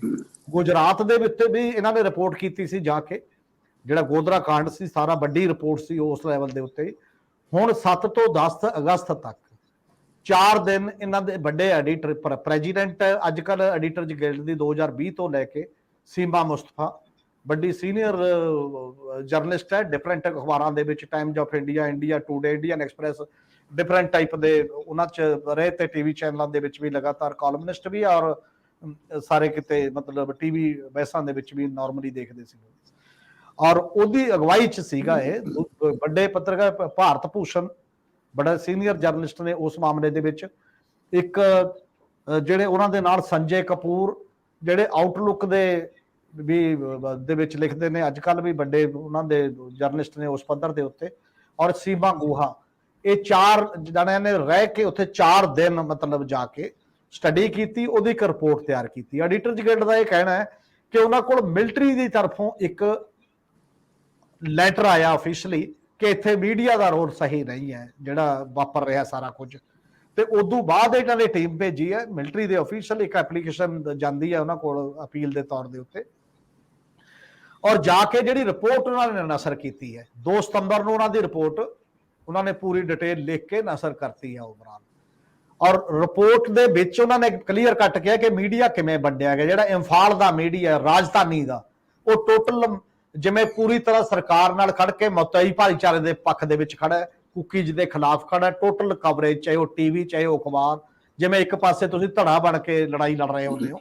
ਔਰ ਪੁਲਿਸ ਦਾ ਰੋਲ ਡਿਫਰੈਂਟ ਟਾਈਪ ਦਾ ਚੀਜ਼ਾਂ ਜਿਹੜੀਆਂ ਰੋਲ ਸਾਰੇ ਕਿਤੇ ਗਵਰਨਮੈਂਟ ਦਾ ਰੋਲ, ਉਹ ਸਾਰਾ ਉਹਨਾਂ ਨੇ ਪ੍ਰੋਫੈਸ਼ਨਲ ਐਂਗਲ ਤੋਂ ਹਰ ਬੰਦੇ ਨਾਲ ਗੱਲ ਕਰਕੇ, ਮਤਲਬ ਸਰਕਾਰੀ ਧਿਰ ਨਾਲ ਵੀ ਗੱਲ ਕਰਕੇ, ਫੌਜੀ ਧਿਰ ਨਾਲ ਵੀ ਗੱਲ ਕਰਕੇ, ਈਵਨ ਪੁਲਿਸ ਨਾਲ ਵੀ ਗੱਲ ਕਰਕੇ, ਤੇ ਉੱਥੋਂ ਦੇ ਜਰਨਲਿਸਟਾਂ ਦੇ ਐਡੀਟਰ ਤੇ ਡਿਫਰੈਂਟ ਟਾਈਪ ਦੇ ਫੀਲਡ ਦੇ ਜਰਨਲਿਸਟਾਂ ਨਾਲ ਉਹ ਰਿਪੋਰਟ ਕੋਟ ਕੀਤੇ ਗਏ ਨੇ। ਉਹ ਸਾਰੇ ਜਿਹੜੇ ਬੰਦੇ ਨੇ ਉਸ ਟੋਟਲ ਰਿਪੋਰਟ ਦੇ ਵਿੱਚ, ਉਹਨਾਂ ਐਡੀਟਰਸ ਗਿਲਡ ਦੀ ਉਹਦੇ ਤੇ ਪਈ ਹੋਈ ਹੈ ਉਹ ਰਿਪੋਰਟ ਸਾਈਟ ਦੇ ਉੱਤੇ ਜੇਕਰ ਦੇਖੀ ਜਾਏ।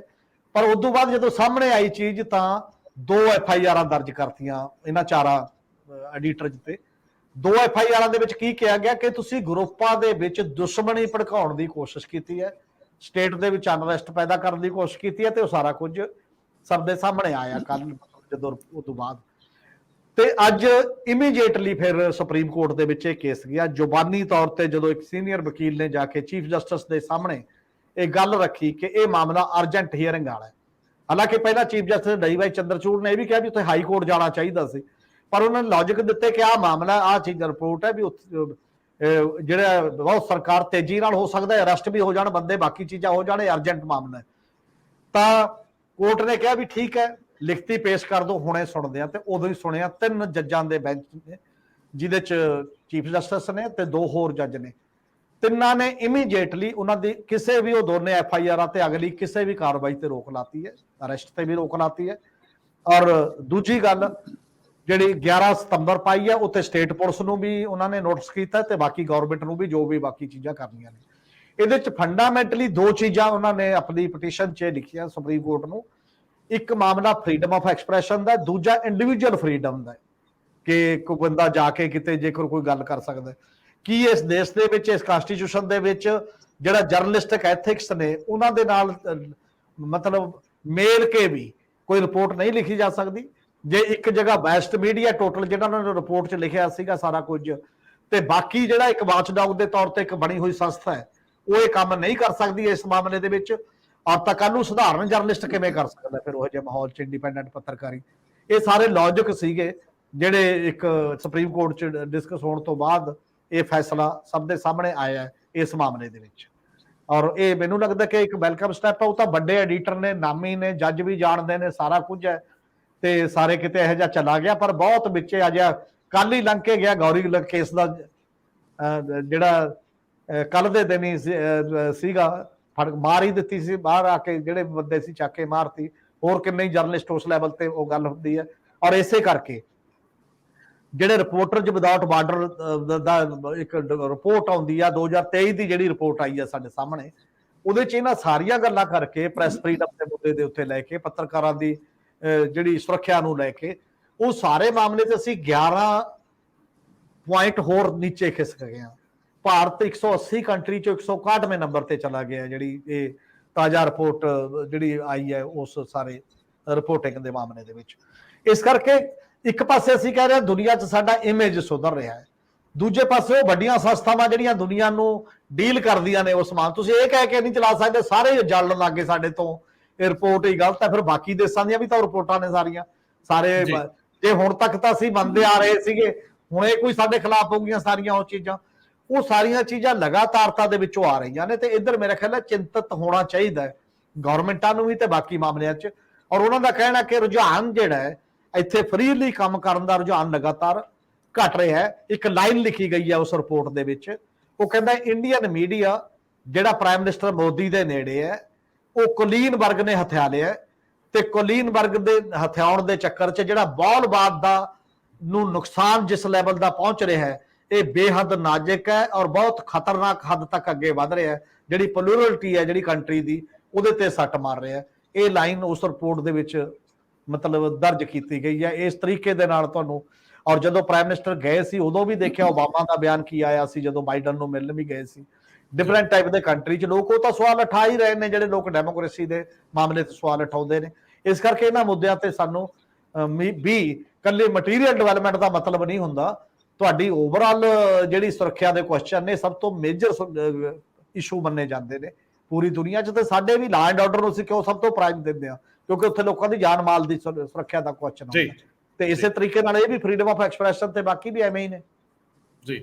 ਸਰਦਾਰ ਜਗਤਾਰ ਸਿੰਘ ਜੀ, 1975 ਤੋਂ ਬਾਅਦ ਇਹ ਹੋਂਦ ਵਿੱਚ ਐਮਰਜੈਂਸੀ ਤੋਂ ਬਾਅਦ ਲੋੜ ਮਹਿਸੂਸ ਕੀਤੀ ਗਈ ਹੋਊਗੀ ਐਡੀਟਰਸ ਗਿਲਡ ਆਫ ਇੰਡੀਆ ਵਾਲੀ, ਤਾਂ ਮੈਂ ਤੁਹਾਡੇ ਤੋਂ ਜ਼ਰੂਰ ਇਹ ਸਮਝਣਾ ਚਾਹੂੰਗਾ ਕਿ ਏਡੇ ਵੱਡੇ ਲੋਕ ਜੇ ਇਸ ਤਰ੍ਹਾਂ ਦੇ ਪੰਗਿਆਂ 'ਚ ਆ ਜਾਂਦੇ ਆ ਤਾਂ ਜੀ ਅਸੀਂ ਸਭ ਤੋਂ ਵੱਡੀ ਡੈਮੋਕ੍ਰੇਸੀ ਕਲੇਮ ਤਾਂ ਕਰਦੇ ਹਾਂ, ਪਰ ਸਾਡੀ ਡੈਮੋਕ੍ਰੇਸੀ ਫੰਕਸ਼ਨਲ ਨਹੀਂ ਹੈ। ਸਾਡੀ, ਜੇ ਤੁਸੀਂ ਪਾਪੂਲੇਸ਼ਨ ਦੇ ਹਿਸਾਬ ਤੇ ਗਿਣੋ ਨਾ, ਵੀ ਸਭ ਤੋਂ ਜ਼ਿਆਦਾ ਪਾਪੂਲੇਸ਼ਨ ਹਿੰਦੁਸਤਾਨ ਦੇ ਵਿੱਚ ਹੈ, ਹੁਣ ਤਾਂ ਭਾਰਤ ਕਹਿਣਾ ਚਾਹੀਦਾ, ਭਾਰਤ ਵਿੱਚ ਉਹ ਨੰਬਰ ਹੈ, ਤੇ ਉਹਦੀ ਕੁਆਲਿਟੀ ਕੀ ਹੈ ਡੈਮੋਕ੍ਰੇਸੀ ਦੀ? ਗੱਲ ਇੱਥੇ ਹੈ, ਕੁਆਲਿਟੀ ਜ਼ੀਰੋ ਹੈ। ਜ਼ੀਰੋ ਨਾ ਕਹੋ ਕਿ ਨੈਗੇਟਿਵ ਵਾਲੇ ਪਾਸੇ ਹੈ। ਦੇਖੋ, ਪ੍ਰੈਸ ਫਰੀडम ਨਾਂ ਦੀ ਹੈ, ਜਦ ਕਿ ਪ੍ਰੈਸ ਦਾ ਹਿੰਦੁਸਤਾਨ ਦੀ ਆਜ਼ਾਦੀ ਦੇ ਵਿੱਚ ਬਹੁਤ ਵੱਡਾ ਰੋਲ ਰਿਹਾ ਹੈ। ਹੁਣ ਦਿੱਕਤ ਕਿੱਥੇ ਹੈ? ਅਮਰੀਕਾ ਦੇ ਵਿੱਚ ਜਿਹੜੀ ਪ੍ਰੈਸ ਫਰੀडम ਹੈ, ਉਹ ਅੰਡਰ ਫਸਟ ਅਮੈਂਡਮੈਂਟ ਕਨਸਟੀਟਿਊਸ਼ਨ ਦੀ, ਉਹਦੇ ਪ੍ਰੋਟੈਕਸ਼ਨ ਹੈ, ਟੋਟਲ ਪ੍ਰੋਟੈਕਸ਼ਨ ਉਹਦੇ ਵਿੱਚ। ਇਹ ਸਿਰਫ ਪ੍ਰੋਟੈਕਸ਼ਨ ਹੀ ਨਹੀਂ, ਅੱਛਾ, ਉਹ ਜਿਹੜਾ ਉਹ ਸਟਾਈਲ ਹੈ ਉੱਥੇ, ਉਹ ਵੱਖਰਾ ਹੈ। ਉੱਥੇ ਕੋਈ ਸਰ ਨਹੀਂ ਕਹਿੰਦਾ। ਜੇ president of USA the white house 'ਚ ਮੰਥਲੀ ਪ੍ਰੈਸ ਕਾਨਫਰੰਸ ਹੁੰਦੀ ਹੈ, ਉੱਥੇ ਮਿਸਟਰ ਪ੍ਰੈਜ਼ੀਡੈਂਟ ਵੀ ਨਹੀਂ ਕਹਿੰਦੇ, ਪ੍ਰੈਜ਼ੀਡੈਂਟ ਕਹਿੰਦੇ ਆ। ਤਾਂ ਉੱਥੇ ਟਰੰਪ ਦੇ ਵੇਲੇ ਤਾਂ ਤੂੰ ਮੈਂ ਵੀ ਹੁੰਦੀ ਰਹੀ ਹੈ। ਇੱਕ ਵਾਰੀ ਇੱਕ ਅਖਬਾਰ ਦੇ ਜਰਨਲਿਸਟ ਨੂੰ ਉਹਨੇ ਬਿਆਨ ਕਰਤਾ ਸੀਗਾ, ਫਿਰ ਰੌਲਾ ਪਿਆ ਉਹਦਾ। ਸੋ ਉਹ ਅਮਰੀਕਨ ਮਾਡਲ ਇਸ ਗੱਲੋਂ ਆਪਣੇ ਆਪ ਦੇ ਵਿੱਚ ਬਹੁਤ ਓਪਨ ਹੈ, ਜਦ ਕਿ ਕਾਰਪੋਰੇਟ ਕੰਟਰੋਲਡ ਹੈ। ਕਾਰਪੋਰੇਟ ਕੰਟਰੋਲ ਦੀ ਉਹਦੀ ਪੂਰੀ ਸਟੱਡੀ ਹੋਈ ਵੀ ਕਿਵੇਂ ਇਹ ਮੀਡੀਆ ਫੰਕਸ਼ਨ ਕਰਦਾ, ਲੇਕਿਨ ਆਜ਼ਾਦੀ ਮੇਨਟੇਨਡ ਹੈਗੀ ਹੈ।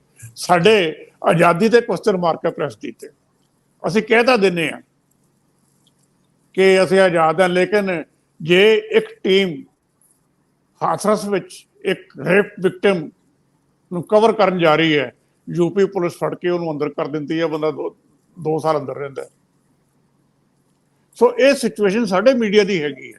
ਪ੍ਰੋਬਲਮਸ ਹੈਗੀਆਂ ਕਨਫਲਿਕਟ ਏਰੀਆਸ ਖਾਸ ਕਰਕੇ। ਚੰਗੀ ਗੱਲ ਹੈ ਕਿ ਐਡੀਟਰ ਗਿਲਡ ਨੇ ਇਹ ਆਪ ਜਾ ਕੇ ਰਿਪੋਰਟ ਕੀਤਾ, ਨਹੀਂ ਤਾਂ ਨਾਰਮਲੀ ਜਿਹੜੀ ਇਹਨਾਂ ਦੀ ਐਕਟੀਵਿਟੀ ਪਹਿਲਾਂ ਹੁੰਦੀ ਸੀਗੀ, ਉਹ ਸਟੇਟਮੈਂਟ ਇਸ਼ੂ ਕਰਨ ਤੱਕ ਸੀਮਤ ਹੋ ਜਾਂਦੀ ਸੀਗੀ। ਹਾਂ, ਪ੍ਰੈਸ ਕੌਂਸਲ ਵਾਲੇ ਵੀ ਇੱਕ ਵਾਰੀ ਉਹਨਾਂ ਨੇ ਟੀਮ ਭੇਜੀ ਸੀ ਪੰਜਾਬ ਦੇ ਵਿੱਚ ਵੀ ਸਟੱਡੀ ਕਰਕੇ ਆਓ ਵੀ ਉੱਥੇ ਪ੍ਰੈਸ ਦੀ ਫੰਕਸ਼ਨਿੰਗ ਦਾ ਕੀ ਹਾਲ ਹੈ ਜੀ, ਜਦੋਂ ਇੱਥੇ ਕਨਫਲਿਕਟ ਚੱਲ ਰਹੀ ਸੀਗੀ। ਕਨਫਲਿਕਟ ਏਰੀਆਜ਼ ਦੇ ਵਿੱਚ ਜਿਹੜਾ ਪ੍ਰੈਸ ਦਾ ਰੋਲ ਹੈ ਉਹ ਡਿਫਰੈਂਟ ਹੈ। ਆਪਾਂ ਪੰਜਾਬ ਸਭ ਨੇ ਦੇਖਿਆ, ਅਖਬਾਰਾਂ ਦੀਆਂ ਮੈਨੇਜਮੈਂਟਸ ਇੱਕ ਸਾਈਡ ਲੈ ਲੈਂਦੀਆਂ, ਕਨਫਲਿਕਟ ਦੇ ਇੱਕ ਪਾਸੇ ਖੜ ਜਾਂਦੀਆਂ, ਜਿਵੇਂ ਕਿਤੇ ਵੀ ਦੇਖਦੇ ਆਜ਼ਾਦੀ ਨੂੰ। ਪਤਾ ਪੰਜਾਬ ਦੇ ਵੀ ਦੇਖਦੇ ਰਹੇ ਹੈ ਵੀ ਲੜਾਈ ਕਿਸੇ ਦੀ ਹੈ, ਤੁਸੀਂ ਫੇਥਫੁਲੀ ਰਿਪੋਰਟ ਕਰੋ ਜੀ। ਸਾਡਾ ਆਪਣਾ ਰੋਲ ਵੀ ਉੱਥੇ ਕੁਐਸਚਨੇਬਲ ਹੋ ਜਾਂਦਾ ਹੈ। ਸਾਨੂੰ ਖੁਦ ਵੀ ਆਪਣੇ ਆਪ ਨੂੰ ਜੇ ਆਪਾਂ ਫਰੀ ਪ੍ਰੈਸ ਦੀ ਗੱਲ ਕਰਦੇ ਹਾਂ, ਅਨਬਾਇਸ ਵੱਧ ਤੋਂ ਵੱਧ ਹੋ ਕੇ ਰਿਪੋਰਟ ਕਰਨਾ ਚਾਹੀਦਾ ਹੈ। ਹੁਣ ਸੁਪਰੀਮ ਕੋਰਟ ਨੇ ਇਹਨਾਂ ਨੂੰ ਰਿਲੀਫ ਦਿੱਤਾ ਹੈ। ਐਡੀਟਰ ਗਿਲਡ ਦੇ ਪ੍ਰੈਜ਼ੀਡੈਂਟ ਸੀਮਾ ਮੁਸਤਫਾ ਇਸ ਵੇਲੇ ਉਹਦੀ ਕਮਿਟਮੈਂਟ ਪ੍ਰੋ ਪੀਪਲ ਸਿਆਸਤ ਨਾਲ ਸ਼ੁਰੂ ਤੋਂ ਰਹੀ ਹੈ, ਨੋਨ ਹੈ। ਸੋ ਇਸ ਕਰਕੇ ਆਪ ਜਾ ਕੇ ਉਹਨਾਂ ਨੇ ਉੱਥੇ ਲੀਡ ਲੈ ਕੇ ਸਾਰੀ ਰਿਪੋਰਟ ਕੀਤੀ ਹੈ। ਤੇ ਬੇਸਿਕ ਇਸ਼ੂ ਪ੍ਰੈਸ ਫਰੀडम ਦਾ ਹੈ।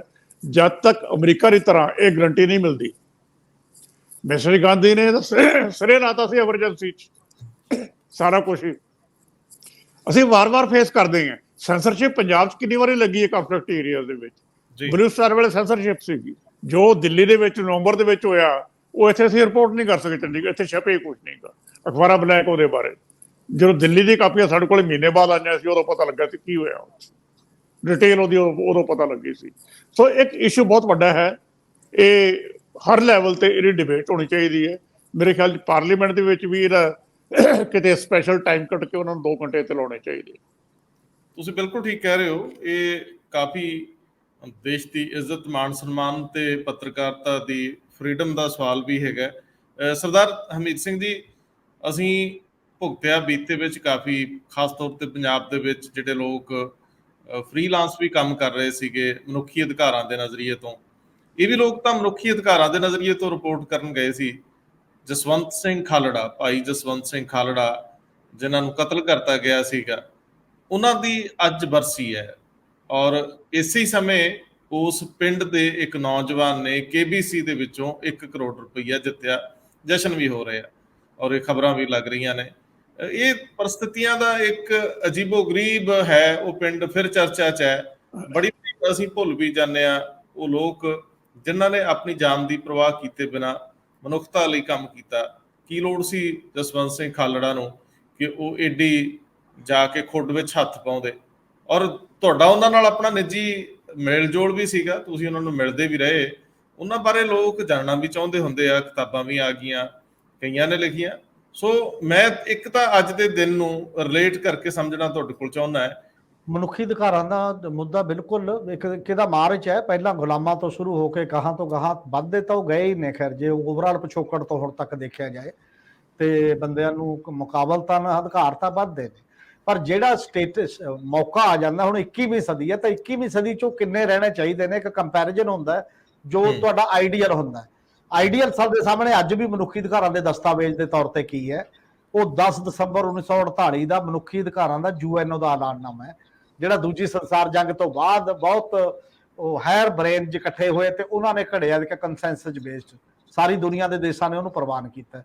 ਜੇ ਤੁਸੀਂ ਉਹਨੂੰ ਪੜ੍ਹੋ ਤਾਂ ਇਹ ਲੱਗਦਾ ਜਿਵੇਂ ਸਵਰਗ ਵਰਗਾ ਕੰਮ ਹੋ ਜਾਣਾ ਜੇ ਇਹ ਲਾਗੂ ਹੋ ਜੇ ਸਾਰੀਆਂ ਸਟੇਟਾਂ ਤੇ। ਸਾਰੀਆਂ ਨੇ ਦਸਤਖਤ ਕੀਤੇ ਹੋਏ ਨੇ ਪਰ ਉਹਦੀਆਂ ਧੱਜੀਆਂ ਉੱਡ ਰਹੀਆਂ ਨੇ ਵੱਖ-ਵੱਖ ਮਾਮਲਿਆਂ ਤੇ। ਔਰ ਬੇਹੱਦ ਖੂਬਸੂਰਤ ਡਾਕੂਮੈਂਟ ਹੈ ਜਿਹੜਾ ਮਤਲਬ ਉਦੋਂ ਘੜਿਆ ਗਿਆ, ਉਹ ਆਈਡੀਅਲ ਹੈ, ਮਤਲਬ ਉਧਰ ਨੂੰ ਜਾਂਦਾ, ਉਹਦੇ ਨਾਲ ਫਿਰ ਮਾਪੇ ਜਾਂਦੇ ਨੇ ਬਾਕੀ ਕੰਟਰੀਆਂ ਦੇ ਕਿ ਕਿੱਥੇ ਕਿੰਨਾ। ਉਹਦੇ ਪਾਏ ਤੇ ਇੱਕ ਵੀ ਕੰਟਰੀ ਨਹੀਂ ਹੈ ਦੁਨੀਆ ਦੇ ਵਿੱਚ ਜਿਹੜਾ ਜਿੱਡਾ ਵੱਡਾ ਉਹ ਦਸਤਾਵੇਜ਼ ਜੋ ਕਹਿੰਦਾ ਜਿਸ ਲੈਵਲ ਦਾ ਚੀਜ਼ਾਂ ਹੋਣੀਆਂ ਚਾਹੀਦੀਆਂ ਨੇ। ਪਰ ਜਿਹੜਾ ਸਾਡੇ ਸੀਗਾ ਅਸਲ ਦੇ ਵਿੱਚ ਇਹ, ਜਦੋਂ ਆਪਾਂ ਜਸਵੰਤ ਸਿੰਘ ਖਾਲੜਾ ਉਹਨਾਂ ਦੀ ਗੱਲ ਕਰਦੇ ਹਾਂ, ਸਾਡੇ ਤਾਂ ਉਸ ਸਮੇਂ ਮਾਹੌਲ ਹੀ ਇਸ ਪੱਧਰ ਦਾ ਹੁੰਦਾ ਕਿ ਜਿੱਥੇ ਵੀ ਕਿਤੇ ਕਨਫਲਿਕਟ ਆਉਂਦਾ ਉਹ ਪੋਲੀਟੀਕਲ ਮੂਵਮੈਂਟ ਹੈ ਜਾਂ ਕੇਵਲ law and order the question ਹੈ। ਅਸਲ 'ਚ ਉਹਨੂੰ ਟ੍ਰੀਟ ਲਾਅ ਐਂਡ ਆਰਡਰ ਦੇ ਕੁਐਸਚਨ ਦੇ ਤੌਰ ਤੇ ਕੀਤਾ ਗਿਆ, ਉਹਨੂੰ ਪੋਲੀਟੀਕਲ ਮੂਵਮੈਂਟ ਦੇ ਤੌਰ ਤੇ ਲਿਆ ਹੀ ਨਹੀਂ ਗਿਆ ਉਸ ਪੱਧਰ ਦੇ ਉੱਤੇ। ਤਾਂ ਫਿਰ ਜਿਹੜੀਆਂ ਚੀਜ਼ਾਂ ਅਸਲ 'ਚ ਜਸਵੰਤ ਸਿੰਘ ਖਾਲੜਾ ਜਿਹੜੇ ਸੀਗੇ ਉਹ ਸ਼ੁਰੂ ਤੋਂ ਹੀ ਪਹਿਲਾਂ ਪੰਚਾਇਤ ਸੈਕਟਰੀ ਲੱਗੇ, ਪੰਚਾਇਤ ਸੈਕਟਰੀ ਯੂਨੀਅਨ ਦੇ ਜਨਰਲ ਸੈਕਟਰੀ ਸੀ ਓਵਰਆਲ ਪੰਜਾਬ ਦੇ। ਉਹਦੇ ਵਿੱਚੋਂ ਚਲਦੇ ਚਲਦੇ ਲੈਫਟ ਨਾਲ ਇੱਕ ਨਕਸਲੀ ਗਰੁੱਪ ਨਾਲ ਜੁੜੇ ਜਿਨ੍ਹਾਂ ਨਾਲ ਹੋਲ ਟਾਈਮਰ ਤੌਰ ਤੇ ਕੰਮ ਕੀਤਾ ਲਗਾਤਾਰ ਸਾਰੇ ਮਾਮਲਿਆਂ ਦੇ ਵਿੱਚ।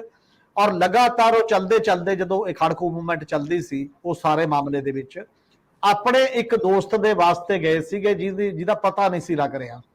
ਜਦੋਂ ਉਹਦੀ ਤਲਾਸ਼ ਕਰਦੇ ਕਰਦੇ ਗਏ ਤੇ ਅੱਗੇ ਪਰਤਾਂ ਖੁੱਲਣ ਲੱਗ ਗਈਆਂ ਬੜੇ ਵੱਡੇ ਪੱਧਰ ਦੇ ਉੱਤੇ, ਤੇ ਇੰਨੇ ਵੱਡੇ ਪੱਧਰ ਤੇ ਉਹ ਹੈਰਾਨਗੀ ਹੋਈ। ਫਿਰ ਜਿਹੜੀਆਂ ਸ਼ਮਸ਼ਾਨ ਘਾਟਾਂ ਜਾ ਕੇ ਉਹ ਬਾਡੀ ਦੀਆਂ ਸ਼ਨਾਖਤਾਂ ਕਰਨਾ ਜੇ ਉਹ, ਉਹਨਾਂ ਨੇ ਵੀ 2097 ਲਾਸ਼ਾਂ ਦੀ ਸ਼ਨਾਖਤ ਆਪਣੇ ਲੈਵਲ ਤੇ ਕਰ ਲਈ ਸੀਗੀ ਤਿੰਨੋਂ ਸ਼ਮਸ਼ਾਨ ਘਾਟਾਂ ਦੇ ਵਿੱਚੋਂ, ਕੇਵਲ ਤਰਨਤਾਰਨ ਤੇ ਅੰਮ੍ਰਿਤਸਰ ਦੇ, ਬਾਕੀ ਪੰਜਾਬ ਛੱਡ ਦਿਓ ਤਿੰਨਾਂ ਤੱਕ ਗਏ ਉਸ ਲੈਵਲ ਦੇ ਉੱਤੇ ਜਾ ਕੇ। ਉਦੋਂ ਬਾਅਦ ਫਿਰ ਉਹ ਪ੍ਰੋਟੈਕਸ਼ਨ ਦੇ ਤੌਰ ਤੇ ਇੱਕ ਉਧਰੋਂ ਵੀ ਚੇਂਜ ਕੀਤਾ, ਉਧਰ ਨੂੰ ਜਾ ਰਹੇ ਸੀ ਆਈਡੀਓਲੋਜੀਕਲੀ ਵੀ, ਤੇ ਇੱਕ ਹਿਊਮਨ ਰਾਈਟਸ ਵਿੰਗ ਬਣ ਗਿਆ ਜਿਹੜਾ ਸ਼੍ਰੋਮਣੀ ਅਕਾਲੀ ਦਲ ਦੇ ਵਿੰਗ ਦੇ ਤੌਰ ਤੇ ਜਾਣਿਆ ਗਿਆ। ਹਾਲਾਂਕਿ ਮੇਨ ਸਟ੍ਰੀਮ ਸ਼੍ਰੋਮਣੀ ਅਕਾਲੀ ਦਲ ਨੇ ਉਹਨੂੰ ਮੈਨੂੰ ਲੱਗਦਾ ਕਿ ਅੰਦਰੋਂ ਢਿੱਡੋਂ ਐਕਸੈਪਟ ਨਹੀਂ ਕੀਤਾ। ਜਿਹੜੇ ਉਸ ਸਮੇਂ ਦੇ ਜਿਹੜੇ ਮੇਨ ਲੀਡਰ ਸੀ, ਮੈਨੂੰ ਲੱਗਦਾ ਕਿ ਉਹ ਕੇਵਲ ਕਹਿਣ ਤੇ ਬਣ ਗਿਆ। ਜਥੇਦਾਰ ਟੌੜਾ ਦਾ ਰੋਲ ਸੀਗਾ ਉਹਦੇ ਚ ਵਿੰਗ ਬਣਾਉਣ ਦੇ ਵਿੱਚ ਵੀ, ਚਲੋ ਇਹਦੇ ਨਾਲ ਠੀਕ ਹੈ। ਜਦੋਂ ਵੱਡੀ ਧਿਰ ਨਾਲ ਜੁੜ ਕੇ ਕੋਈ ਹਿਊਮਨ ਰਾਈਟਸ ਦਾ ਕੰਮ ਵੀ ਕਰਦਾ ਸ਼ਾਇਦ ਉਹਦੇ ਚ ਥੋੜੀ ਬਹੁਤ ਪ੍ਰੋਟੈਕਸ਼ਨ ਜਾਂ ਉਹੋ ਜਿਹੀ ਕੋਈ ਗੱਲ ਦੀ ਉਮੀਦ ਕੀਤੀ ਜਾਂਦੀ ਆ ਆਮ ਤੌਰ ਦੇ ਉੱਤੇ। ਤਾਂ ਉਹਨਾਂ ਨੇ ਜਿਹੜੀ ਉਹ KPS ਗਿੱਲ ਨੂੰ ਫਿਰ ਚੁਣੌਤੀ ਦਿੱਤੀ ਇੱਕ ਵੱਡੀ ਅਖਬਾਰਾਂ ਚ ਉਦੋਂ ਛਪਿਆ ਉਹਨਾਂ ਦਿਨਾਂ ਦੇ ਵਿੱਚ ਕਿ ਮੈਂ ਕਿਸੇ ਵੀ ਮੰਚ ਤੇ ਪਲੇਟਫਾਰਮ ਤੇ ਡਾਕੂਮੈਂਟ ਸਾਬਤ ਕਰਕੇ ਬਹਿਸ ਕਰਨ ਲਈ ਤਿਆਰ ਹਾਂ KPS ਗਿੱਲ ਨਾਲ, ਤੇ ਤੁਸੀਂ ਫਲਾਨੀ ਜਗ੍ਹਾ ਆਓ ਜਿੱਥੇ ਤੁਸੀਂ ਟਾਈਮ ਦਿਓਗੇ ਮੈਂ ਆ ਕੇ ਬਹਿਸ ਕਰੂੰਗਾ। ਇਨ ਦੀ ਮੀਨ ਟਾਈਮ ਬਾਹਰ ਵੀ ਚਲੇ ਗਏ, ਕਈ ਦੇਸ਼ਾਂ ਦੇ ਵਿੱਚ ਜਾ ਕੇ ਭਾਸ਼ਣ ਦਿੱਤੇ, ਗੁਰਦੁਆਰਿਆਂ ਦੇ ਵਿੱਚ ਵੀ, ਕਈ ਤਾਂ ਪਾਰਲੀਮੈਂਟਾਂ ਦੇ ਮੈਂਬਰਾਂ ਦੇ ਇਕੱਠ 'ਚ ਵੀ ਉਹਨਾਂ ਨੇ ਭਾਸ਼ਣ ਦਿੱਤੇ ਪਾਰਲੀਮੈਂਟਾਂ 'ਚ ਜਾ ਕੇ ਵੀ ਕਿ ਆਹ ਸਿਚੁਏਸ਼ਨ ਹੈ, ਇਸ ਲੈਵਲ ਦੀ ਗੱਲ ਹੈ। ਜਦੋਂ ਵਾਪਸ ਆਏ ਮੇਰੇ ਯਾਦ ਹੈ ਕਿ ਵਾਪਸ ਆਉਣ ਤੋਂ ਬਾਅਦ ਇੱਥੇ 11 ਸੈਕਟਰ ਸਾਨੂੰ ਕਈ ਜਣਿਆਂ ਨੂੰ 10-15 ਜਣਿਆਂ ਨੂੰ ਰੋਟੀ ਖਵਾ ਕੇ ਗਏ। ਹਾਲਾਂਕਿ ਗੱਲਬਾਤ ਵੀ ਹੋਈ ਵੀ ਪੰਜਾਬ ਦਾ ਹਾਲਾਤ ਬਹੁਤ ਖਰਾਬ ਨੇ, ਤੁਸੀਂ ਬਾਹਰ ਘੁੰਮ ਆਏ ਹੋ, ਉਹ ਲੱਗ ਗੱਲ ਨਾ ਜਾਓ ਆਪਦੇ ਇਲਾਕੇ 'ਚ। ਉਹਨਾਂ ਨੂੰ ਇਹ ਸੀ, ਉਹਦੇ ਦਿਮਾਗ 'ਚ ਇਹ ਗੱਲ ਸੀ ਜਿਹੜੀ ਸਾਨੂੰ ਉੱਤਰ ਦਿੱਤਾ ਉਸ ਸਮੇਂ ਕਿ ਨਹੀਂ ਹੁਣ ਮੈਂ ਨਾ ਬਾਹਰ ਵੀ ਸਾਰੇ ਕਿਤੇ ਇਹ ਛੱਡ ਵੀ ਆਏ ਆ ਚੀਜ਼ਾਂ, ਦੁਨੀਆ ਦਾ ਵੀ ਇੱਕ ਪ੍ਰੈਸ਼ਰ ਹੋਏਗਾ ਪਾਰਲੀਮੈਂਟਾਂ ਦਾ, ਬਾਕੀ ਸ਼ਾਇਦ ਐ ਨਹੀਂ ਕਰ ਸਕਣਗੇ। ਪਰ ਹੋਇਆ ਇਹੀ ਕਿ ਕੁਝ ਸਮੇਂ ਬਾਅਦ ਹੀ ਉਹਨਾਂ ਨੂੰ 5 ਸਤੰਬਰ ਨੂੰ ਘਰੋਂ ਚੱਕਿਆ ਜਾਂਦਾ। ਤੇ ਇਹ ਤਾਂ ਗੱਲਾਂ ਹੁਣ ਬਾਅਦ ਚ ਆਈਆਂ, ਕਦੋਂ ਮਾਰਿਆ ਕਦੋਂ ਨਹੀਂ। ਤੇ ਫਿਰ ਜਿਹੜੇ ਉਹ ਵਾਦਾ ਮਾਫ ਪੁਲਿਸ ਚੋਂ ਹੀ ਗਵਾਹ ਬਣੇ, CBI ਦੇ ਕੋਲ ਚਲੀ ਗਈ ਉਹ ਸਾਰੀ ਗੱਲ, ਸਾਰਾ ਕੁਝ ਸਾਹਮਣੇ ਆਇਆ। ਔਰ ਇੰਟਰਸਟਿੰਗ ਗੱਲ ਇਹ ਸੀ ਕਿ ਜਸਵੰਤ ਸਿੰਘ ਖਾਲੜਾ ਨੇ ਜਿਹੜੀਆਂ 2097 ਡੈਡ ਬਾਡੀਜ਼ ਨੂੰ ਆਇਡੈਂਟੀਫਾਈ ਕੀਤਾ ਸੀ ਉਸ ਸਮੇਂ, ਉਦੋਂ ਬਾਅਦ CBI ਕੋਲ ਕੇਸ ਗਿਆ, CBI ਨੇ ਵੀ ਉਹਨੂੰ ਐਂਡੋਰਸ ਕੀਤਾ ਕਿ ਬਿਲਕੁਲ ਵਾਜਬ ਰਿਸਰਚ ਹੈ ਔਰ ਇਹ ਠੀਕ ਗੱਲ ਹੈ। ਉੱਤੇ ਮੋਹਰ ਲਾਈ CBI ਨੇ। ਮਤਲਬ ਇੱਕ ਇਕੱਲੇ ਬੰਦੇ ਦਾ ਕਿੱਡਾ ਵੱਡਾ ਕੰਮ ਹੈ, ਜੇ ਇੰਸਟੀਟਿਊਸ਼ਨ ਵਰਗਾ ਕੰਮ ਹੋ ਸਕਦਾ ਹੈ ਕੋਈ ਉਹਦੇ ਕੋਲ ਅਖਬਾਰ ਨਹੀਂ ਸੀ, ਕੋਈ ਉਹਦੇ ਕੋਲ ਟੀਵੀ ਚੈਨਲ ਨਹੀਂ ਸੀ, ਕੋਈ ਉਹਦੇ ਕੋਲ ਕੁਝ ਹੋਰ ਨਹੀਂ ਸੀ। ਜਿਸ ਲੈਵਲ ਦਾ ਕੰਮ ਉਹਨਾਂ ਨੇ ਕੀਤਾ, ਆਪਣੇ ਲੋਕਲ ਗਰੁੱਪ ਜਿਹੜੀ ਬਾਅਦ ਦੇ ਵਿੱਚ ਖਾਲੜਾ ਕਮੇਟੀ ਦੇ ਨਾਮ ਤੇ ਨਾਲ ਵੀ ਹੈ, ਪਲਾਸੌਰ ਤੋਂ, ਖਾਲੜੇ ਤੋਂ, ਕਈ ਥਾਂ ਤੋਂ ਉਹਨਾਂ ਨਾਲ ਇੱਕ ਗਰੁੱਪ ਦੇ ਤੌਰ ਤੇ ਬੰਦੇ ਉਦੋਂ ਸੀਗੇ। ਤੇ ਉਸ ਸਮੇਂ ਦੇ ਵਿੱਚ ਫਿਰ ਹੌਲੀ ਹੌਲੀ ਨਾਲ ਹੋਰ ਚੀਜ਼ਾਂ ਵੀ ਫਿਰ ਵੀ ਉਹਨਾਂ ਤੇ ਗੱਲ ਹੋਈ। ਰਾਮ ਨਾਰਾਇਣ ਕੁਮਾਰ, ਜਸਪਾਲ ਸਿੰਘ, ਹੋਰ ਬਾਕੀ ਬੰਦਿਆਂ ਨੇ ਵੀ ਉੱਥੇ ਕੰਮ ਉਦੋਂ ਬਾਅਦ ਦੇ ਚੀਜ਼ਾਂ ਤੇ ਟਰਾਈ ਕੀਤੀ। ਇੱਕ ਰਿਪੋਰਟ ਵੀ ਹੈ ਉਹਦੇ ਤੇ ਛਾਪੀ ਗਈ, ਜਿਹੜੀ ਸਾਰੀ 2 ਰਿਪੋਰਟਾਂ ਨੇ ਭਰ ਕੇ, ਜਿਹੜੀਆਂ ਬਕਾਇਦਾ ਡਾਕੂਮੈਂਟੇਸ਼ਨ ਇੱਥੇ ਹੈਗੀ ਹੈ। ਉਹ ਸਾਰੀਆਂ ਦੇ ਵਿੱਚ ਲਾਸਟ 'ਚ ਕੀ ਹੁੰਦਾ ਅਸਲ ਦੇ ਵਿੱਚ, ਜਦੋਂ ਆਪਾਂ ਲਾਅ ਦੀ ਕਹਿੰਦੇ ਆ ਨਾ, ਲਾਅ ਆਫ ਦੀ ਲੈਂਡ ਦੀ ਗੱਲ ਕਰਦੇ ਆ, ਤੇ ਸੁਪਰੀਮ ਕੋਰਟ 'ਚ CBI ਵੀ ਇਹ ਕਹਿ ਦਿੰਦੀ ਹੈ ਕਿ ਆਹ ਬੰਦੇ ਨੇ, ਇਹਨਾਂ ਨੇ ਮਾਰਿਆ, ਅਨਆਇਡੈਂਟੀਫਾਈ ਕਹਿ ਕੇ। ਉਦੋਂ ਇਹ ਹੋਇਆ ਵੀ ਅਜੀਤ ਸਿੰਘ ਸੰਧੂ ਤਾਂ ਚਲੇ ਗਏ ਜੀ, ਖੁਦਕੁਸ਼ੀ ਕਰ ਗਏ, ਬਾਕੀ ਹੋ ਗਏ, ਉਹ ਅਲੱਗ ਸਵਾਲ ਹੈ ਵੀ ਕਿਵੇਂ ਕਰ ਗਏ। ਕੋਈ ਕਹਿੰਦਾ ਮੈਂ ਫਲਾਣੇ ਦੇਸ਼ 'ਚ ਦੇਖੇ, ਨਹੀਂ ਦੇਖੇ, ਕੀ ਹੋਇਆ। ਪਰ KPS ਗਿੱਲ ਤੱਕ ਵੀ ਲੋਕ ਉੱਥੇ ਗਏ। ਸੁਪਰੀਮ ਕੋਰਟ ਨੇ ਇਹ ਮਾਮਲਾ ਨੈਸ਼ਨਲ ਹਿਊਮਨ ਰਾਈਟਸ ਕਮਿਸ਼ਨ ਨੂੰ ਭੇਜਤਾ। ਨੈਸ਼ਨਲ ਹਿਊਮਨ ਰਾਈਟਸ ਕਮਿਸ਼ਨ ਨੂੰ ਕਹਿ ਕੇ ਇਹ ਭੇਜਤਾ ਹੈ ਵੀ ਕਿਸੇ ਖਿਲਾਫ ਕ੍ਰਿਮੀਨਲ ਮੁਕੱਦਮਾ ਨਹੀਂ ਚੱਲੂਗਾ, ਇਹਨਾਂ ਫੈਮਿਲੀਜ਼ ਨੂੰ 3-3 ਲੱਖ ਰੁਪਈਆ ਦੇ ਦਿੱਤਾ ਜਾਵੇ ਜਿਹੜੀਆਂ ਪੀੜਤਾਂ। ਇਹ ਇੱਕ ਟੀਸ ਉੱਠਦੀ ਹੈ ਹਿਊਮਨ ਰਾਈਟਸ ਦੇ ਐਕਟਿਵਿਸਟ ਦੇ ਮਾਮਲਿਆਂ ਦੇ ਵਿੱਚ ਕਿ ਐਡਾ high profile case higher judiciary ਤੱਕ ਚਲਾ ਜਾਂਦਾ ਹੈ। ਤੇ ਇਹ ਇਟ ਮੀਨਸ ਓਵਰਆਲ ਜਿਹੜੀ ਸਟੇਟ ਹੁੰਦੀ ਹੈ, ਸਟੇਟ ਦਾ ਪੂਰਾ ਢਾਂਚਾ ਸਟਰਕਚਰ ਹੈ, ਉਹ ਕਿਵੇਂ ਪ੍ਰੋਟੈਕਟ ਕਰਦਾ ਉਹਨਾਂ ਦੋਸ਼ੀਆਂ ਨੂੰ ਕਿਸੇ ਨਾ ਕਿਸੇ ਰੂਪ ਦੇ ਵਿੱਚ। ਇਹ ਖਾਲੜਾ ਦਾ ਕੇਸ ਸਭ ਤੋਂ ਲਾਮਿਸਾਲ ਉਦਾਹਰਨ ਹੈ ਇਸ ਪੱਧਰ ਦੀ ਕਿ ਉਦੋਂ ਬਾਅਦ ਤੁਸੀਂ ਦੇਖ ਕੇ ਪੈਸੇ ਚਲੋ ਉਸ ਲੈਵਲ ਤੇ ਕਰ ਦੋ, ਤੇ ਉਹਨਾਂ ਨੂੰ ਆਇਡੈਂਟੀਫਾਈ ਕਰਕੇ ਉਹ ਬੰਦੇ ਜੇਲ੍ਹ ਕਿਉਂ ਨਾ ਜਾ ਗਏ, ਉਹਨਾਂ ਦੇ ਖਿਲਾਫ ਉਸ ਲੈਵਲ ਤੇ ਮੁਕੱਦਮੇ ਵੱਡੇ ਲੈਵਲ ਤੇ ਕਿਉਂ ਨਹੀਂ ਚੱਲੇ, ਜਾਂ ਉਦੋਂ ਬਾਅਦ ਕਿਉਂ ਨਹੀਂ ਹੋਇਆ ਉਹ ਕ੍ਰਿਮੀਨਲ ਸੈਟਅਪ। ਇਹ ਆਪਦੇ ਆਪ ਚ ਖੁੱਲਾ ਇੱਕ ਹਜੇ ਤੱਕ ਵੀ ਸਾਡੇ ਸਾਹਮਣੇ ਦਿਖਾਈ ਦਿੰਦਾ। ਪਰ ਹਾਂ, ਜਸਵੰਤ ਖਾਲੜੇ ਦਾ ਨਿਡਰ ਦਲੇਰੀ ਦੇ ਨਾਲ ਕੀਤਾ ਗਿਆ ਕੰਮ ਜਿਹੜਾ ਨਾ, ਜਦੋਂ ਵੀ ਕੋਈ ਹਿਊਮਨ ਰਾਈਟਸ ਤੇ ਕੋਈ ਰਿਸਰਚ ਕਰੂਗਾ, ਡਾਕੂਮੈਂਟੇਸ਼ਨ ਕਰੂਗਾ, ਤਾਂ ਉਹ ਗੱਲ ਬਿਲਕੁਲ ਸਾਹਮਣੇ ਆਏਗੀ ਕਿ ਕੰਮ ਇਸ ਤਰੀਕੇ ਨਾਲ ਵੀ ਹੋ ਜਾਂਦੇ ਨੇ। ਔਰ ਜੇ ਕੋਈ ਕਰਨਾ ਚਾਹੇ, ਪਰ ਉਹਦੇ ਲਈ ਸਿਰ ਧੜੀ ਤੇ ਧਰਨਾ ਤਾਂ ਲਾਜ਼ਮੀ ਹੈ, ਉਸੇ ਤਰੀਕੇ ਨਾਲ ਪੈਂਦਾ ਜਿਹੜਾ ਜਿਸ ਲੈਵਲ ਦਾ ਖਾਲੜੇ ਨੇ ਕੰਮ ਕੀਤਾ। ਮੈਂ ਥੋੜਾ ਜਿਹਾ ਐਡ ਕਰ ਦਿੰਦਾ ਜੀ। ਪੰਜਾਬ ਹਿਊਮਨ ਰਾਈਟਸ ਆਰਗੇਨਾਈਜੇਸ਼ਨ ਦੇ ਪ੍ਰਧਾਨ ਸੀਗੇ ਜਸਪਾਲ ਸਿੰਘ ਢਿੱਲੋਂ, ਤੇ ਜਸਵੰਤ ਸਿੰਘ ਖਾਲੜਾ ਸੀ ਜਨਰਲ ਸੈਕਟਰੀ, ਤੇ ਸ਼੍ਰੋਮਣੀ ਅਕਾਲੀ ਦਲ ਨੇ ਵਿੰਗ ਬਣਾਇਆ ਸੀ ਕਿਸ ਵੇਲੇ। 6 ਮਹੀਨੇ ਬਾਅਦ ਇਹਨਾਂ ਦੇ ਡਿਫਰੈਂਸਿਸ ਹੋ ਗਏ, ਤੇ ਇਹਨਾਂ ਨੇ ਪ੍ਰੈਸ ਨੋਟ ਇਸ਼ੂ ਕਰਕੇ ਆਪਣਾ ਰਿਸ਼ਤਾ ਅਕਾਲੀ ਦਲ ਤੋਂ ਤੋੜ ਦਿਆ ਤੇ ਇੰਡੀਪੈਂਡੈਂਟਲੀ ਕੰਮ ਕੀਤਾ। ਇਹਨਾਂ ਨੇ 3 ਕ੍ਰਿਮੀਨਲ ਗਰਾਊਂਡ ਦਾ ਡਾਟਾ ਇਕੱਠਾ ਕੀਤਾ ਸੀਗਾ। ਜਸਪਾਲ ਢਿੱਲੋਂ ਸਰਕਾਰੀ ਅਫਸਰ ਬਣ ਕੇ ਜਾਂਦਾ ਸੀਗਾ, ਗੱਡੀ ਵਾਈਟ ਐਂਬੈਸਡਰ ਲੈ ਕੇ, ਤੇ ਰਜਿਸਟਰ ਲੈ ਕੇ ਬਈ ਤੇ ਸਰਕਾਰ ਵੱਲੋਂ ਆਏ ਹੈ, ਤੇ ਉਹਦੀ ਕਾਪੀ ਕਰਾ ਲੈਂਦੇ ਸੀ। ਨਾਲ ਜਸਵੰਤ ਸਿੰਘ ਖਾਲੜਾ ਦੋਵੇਂ ਹੁੰਦੇ ਸੀਗੇ। ਸੋ ਪੂਰੀ ਡਿਟੇਲ ਬਾਅਦ ਦੇ ਵਿੱਚ ਜਸਵੰਤ ਸਿੰਘ ਖਾਲੜਾ ਨੇ ਉਹ ਤਿਆਰ ਕੀਤੀ ਸਾਰੀ, ਤੇ ਰਿਲੀਜ਼ ਕੀਤੀ ਪ੍ਰੈਸ ਨੂੰ, ਜਿੱਥੇ ਰੌਲਾ ਪਿਆ ਸਾਰਾ ਆ ਕੇ। ਹੁਣ ਜਿਹੜੀ ਜਿੱਥੇ ਵੀ ਆਉਣ ਲੱਗੇ ਆ, ਚਲੋ ਇਹ ਦੁਖਾਂਤ ਇੱਕ ਵਾਪਰ ਗਿਆ, ਲੇਕਿਨ ਇਹ ਜਿਹੜੀ ਇਹਨਾਂ ਦੀ ਪ੍ਰੋਬ ਸੀਗੀ, ਇਹਨਾਂ 3 ਸ਼ਮਸ਼ਾਨ ਘਾਟਾਂ ਤੋਂ ਅੱਗੇ ਨਹੀਂ ਤੁਰੀ। ਕਿਸੇ ਹੋਰ ਨੇ ਅੱਗੇ ਕੰਮ ਨਹੀਂ ਕੀਤਾ। ਜਸਪਾਲ ਢਿੱਲੋਂ ਹੋਰੀ ਤਾਂ ਘਰ ਬਹਿ ਗਏ ਸੀ ਉਸ ਤੋਂ ਬਾਅਦ, ਲੇਕਿਨ ਕੋਈ ਹੋਰ ਜਿਹੜੇ ਸੱਜਣ ਐਕਟਿਵ ਸੀਗੇ ਉਹ ਵੀ ਅੱਗੇ ਉਹਨਾਂ ਨੇ ਕੋਈ ਕੰਮ ਨਹੀਂ ਕੀਤਾ। ਇੱਥੇ ਮੈਂ ਹੁਣ ਅਕਾਲੀ ਦਲ ਤੇ ਆਉਣ ਲੱਗਿਆ। ਜਦੋਂ 97 ਸਰਕਾਰ ਬਣੀ ਹੈ, ਉਦੋਂ ਰੋਲ ਇਹ ਅਕਾਲੀ ਦਲ ਦਾ ਸੀਗਾ ਕਿ ਜਿਹੜਾ ਕੰਮ ਉਹਨਾਂ ਦੇ ਹੀ ਕਿਸੇ ਉਸ ਹਿਊਮਨ ਰਾਈਟਸ ਵਿੰਗ ਨੇ ਸ਼ੁਰੂ ਕੀਤਾ ਸੀਗਾ, ਤੇ ਇਹਨਾਂ ਦਾ ਪ੍ਰੋਮਿਸ ਸੀ ਅਸੀਂ ਇਨਕੁਆਇਰੀ ਕਰਾਵਾਂਗੇ, ਉਹ ਉਹਨਾਂ ਨੇ ਅੱਗੇ ਕਿਉਂ ਨਹੀਂ ਤੋਰਿਆ। ਡਾਟਾ ਸਾਰਾ ਸਰਕਾਰ ਕੋਲ ਸੀਗਾ, ਉੱਥੇ ਕੁਐਸਚਨ ਮਾਰਕ ਹੈ। ਉੱਥੇ ਰੋਲ ਅਕਾਲੀ ਦਲ ਦਾ ਇੱਥੇ ਕਿ ਕਿੰਤੂ ਪਰੰਤੂ ਹੋ ਜਾਂਦਾ ਹੈ। ਜਸਵੰਤ ਸਿੰਘ ਖਾਲੜਾ ਨੇ ਬਹੁਤ ਵੱਡਾ ਕੰਮ ਕੀਤਾ ਸੀ, ਉਹਨਾਂ ਜਿੰਨਾ ਕੰਮ ਮੇਰੇ ਖਿਆਲ ਹਿਊਮਨ ਰਾਈਟਸ ਤੇ ਹੋਰ ਕਿਸੇ ਨੇ ਇਸ ਰੀਜਨ ਦੇ ਵਿੱਚ ਨਹੀਂ ਕੀਤਾ। ਬਹੁਤ ਮਿਹਰਬਾਨੀ, ਬਹੁਤ ਧੰਨਵਾਦ। Thank you. ਸ਼ੁਕਰੀਆ ਜੀ।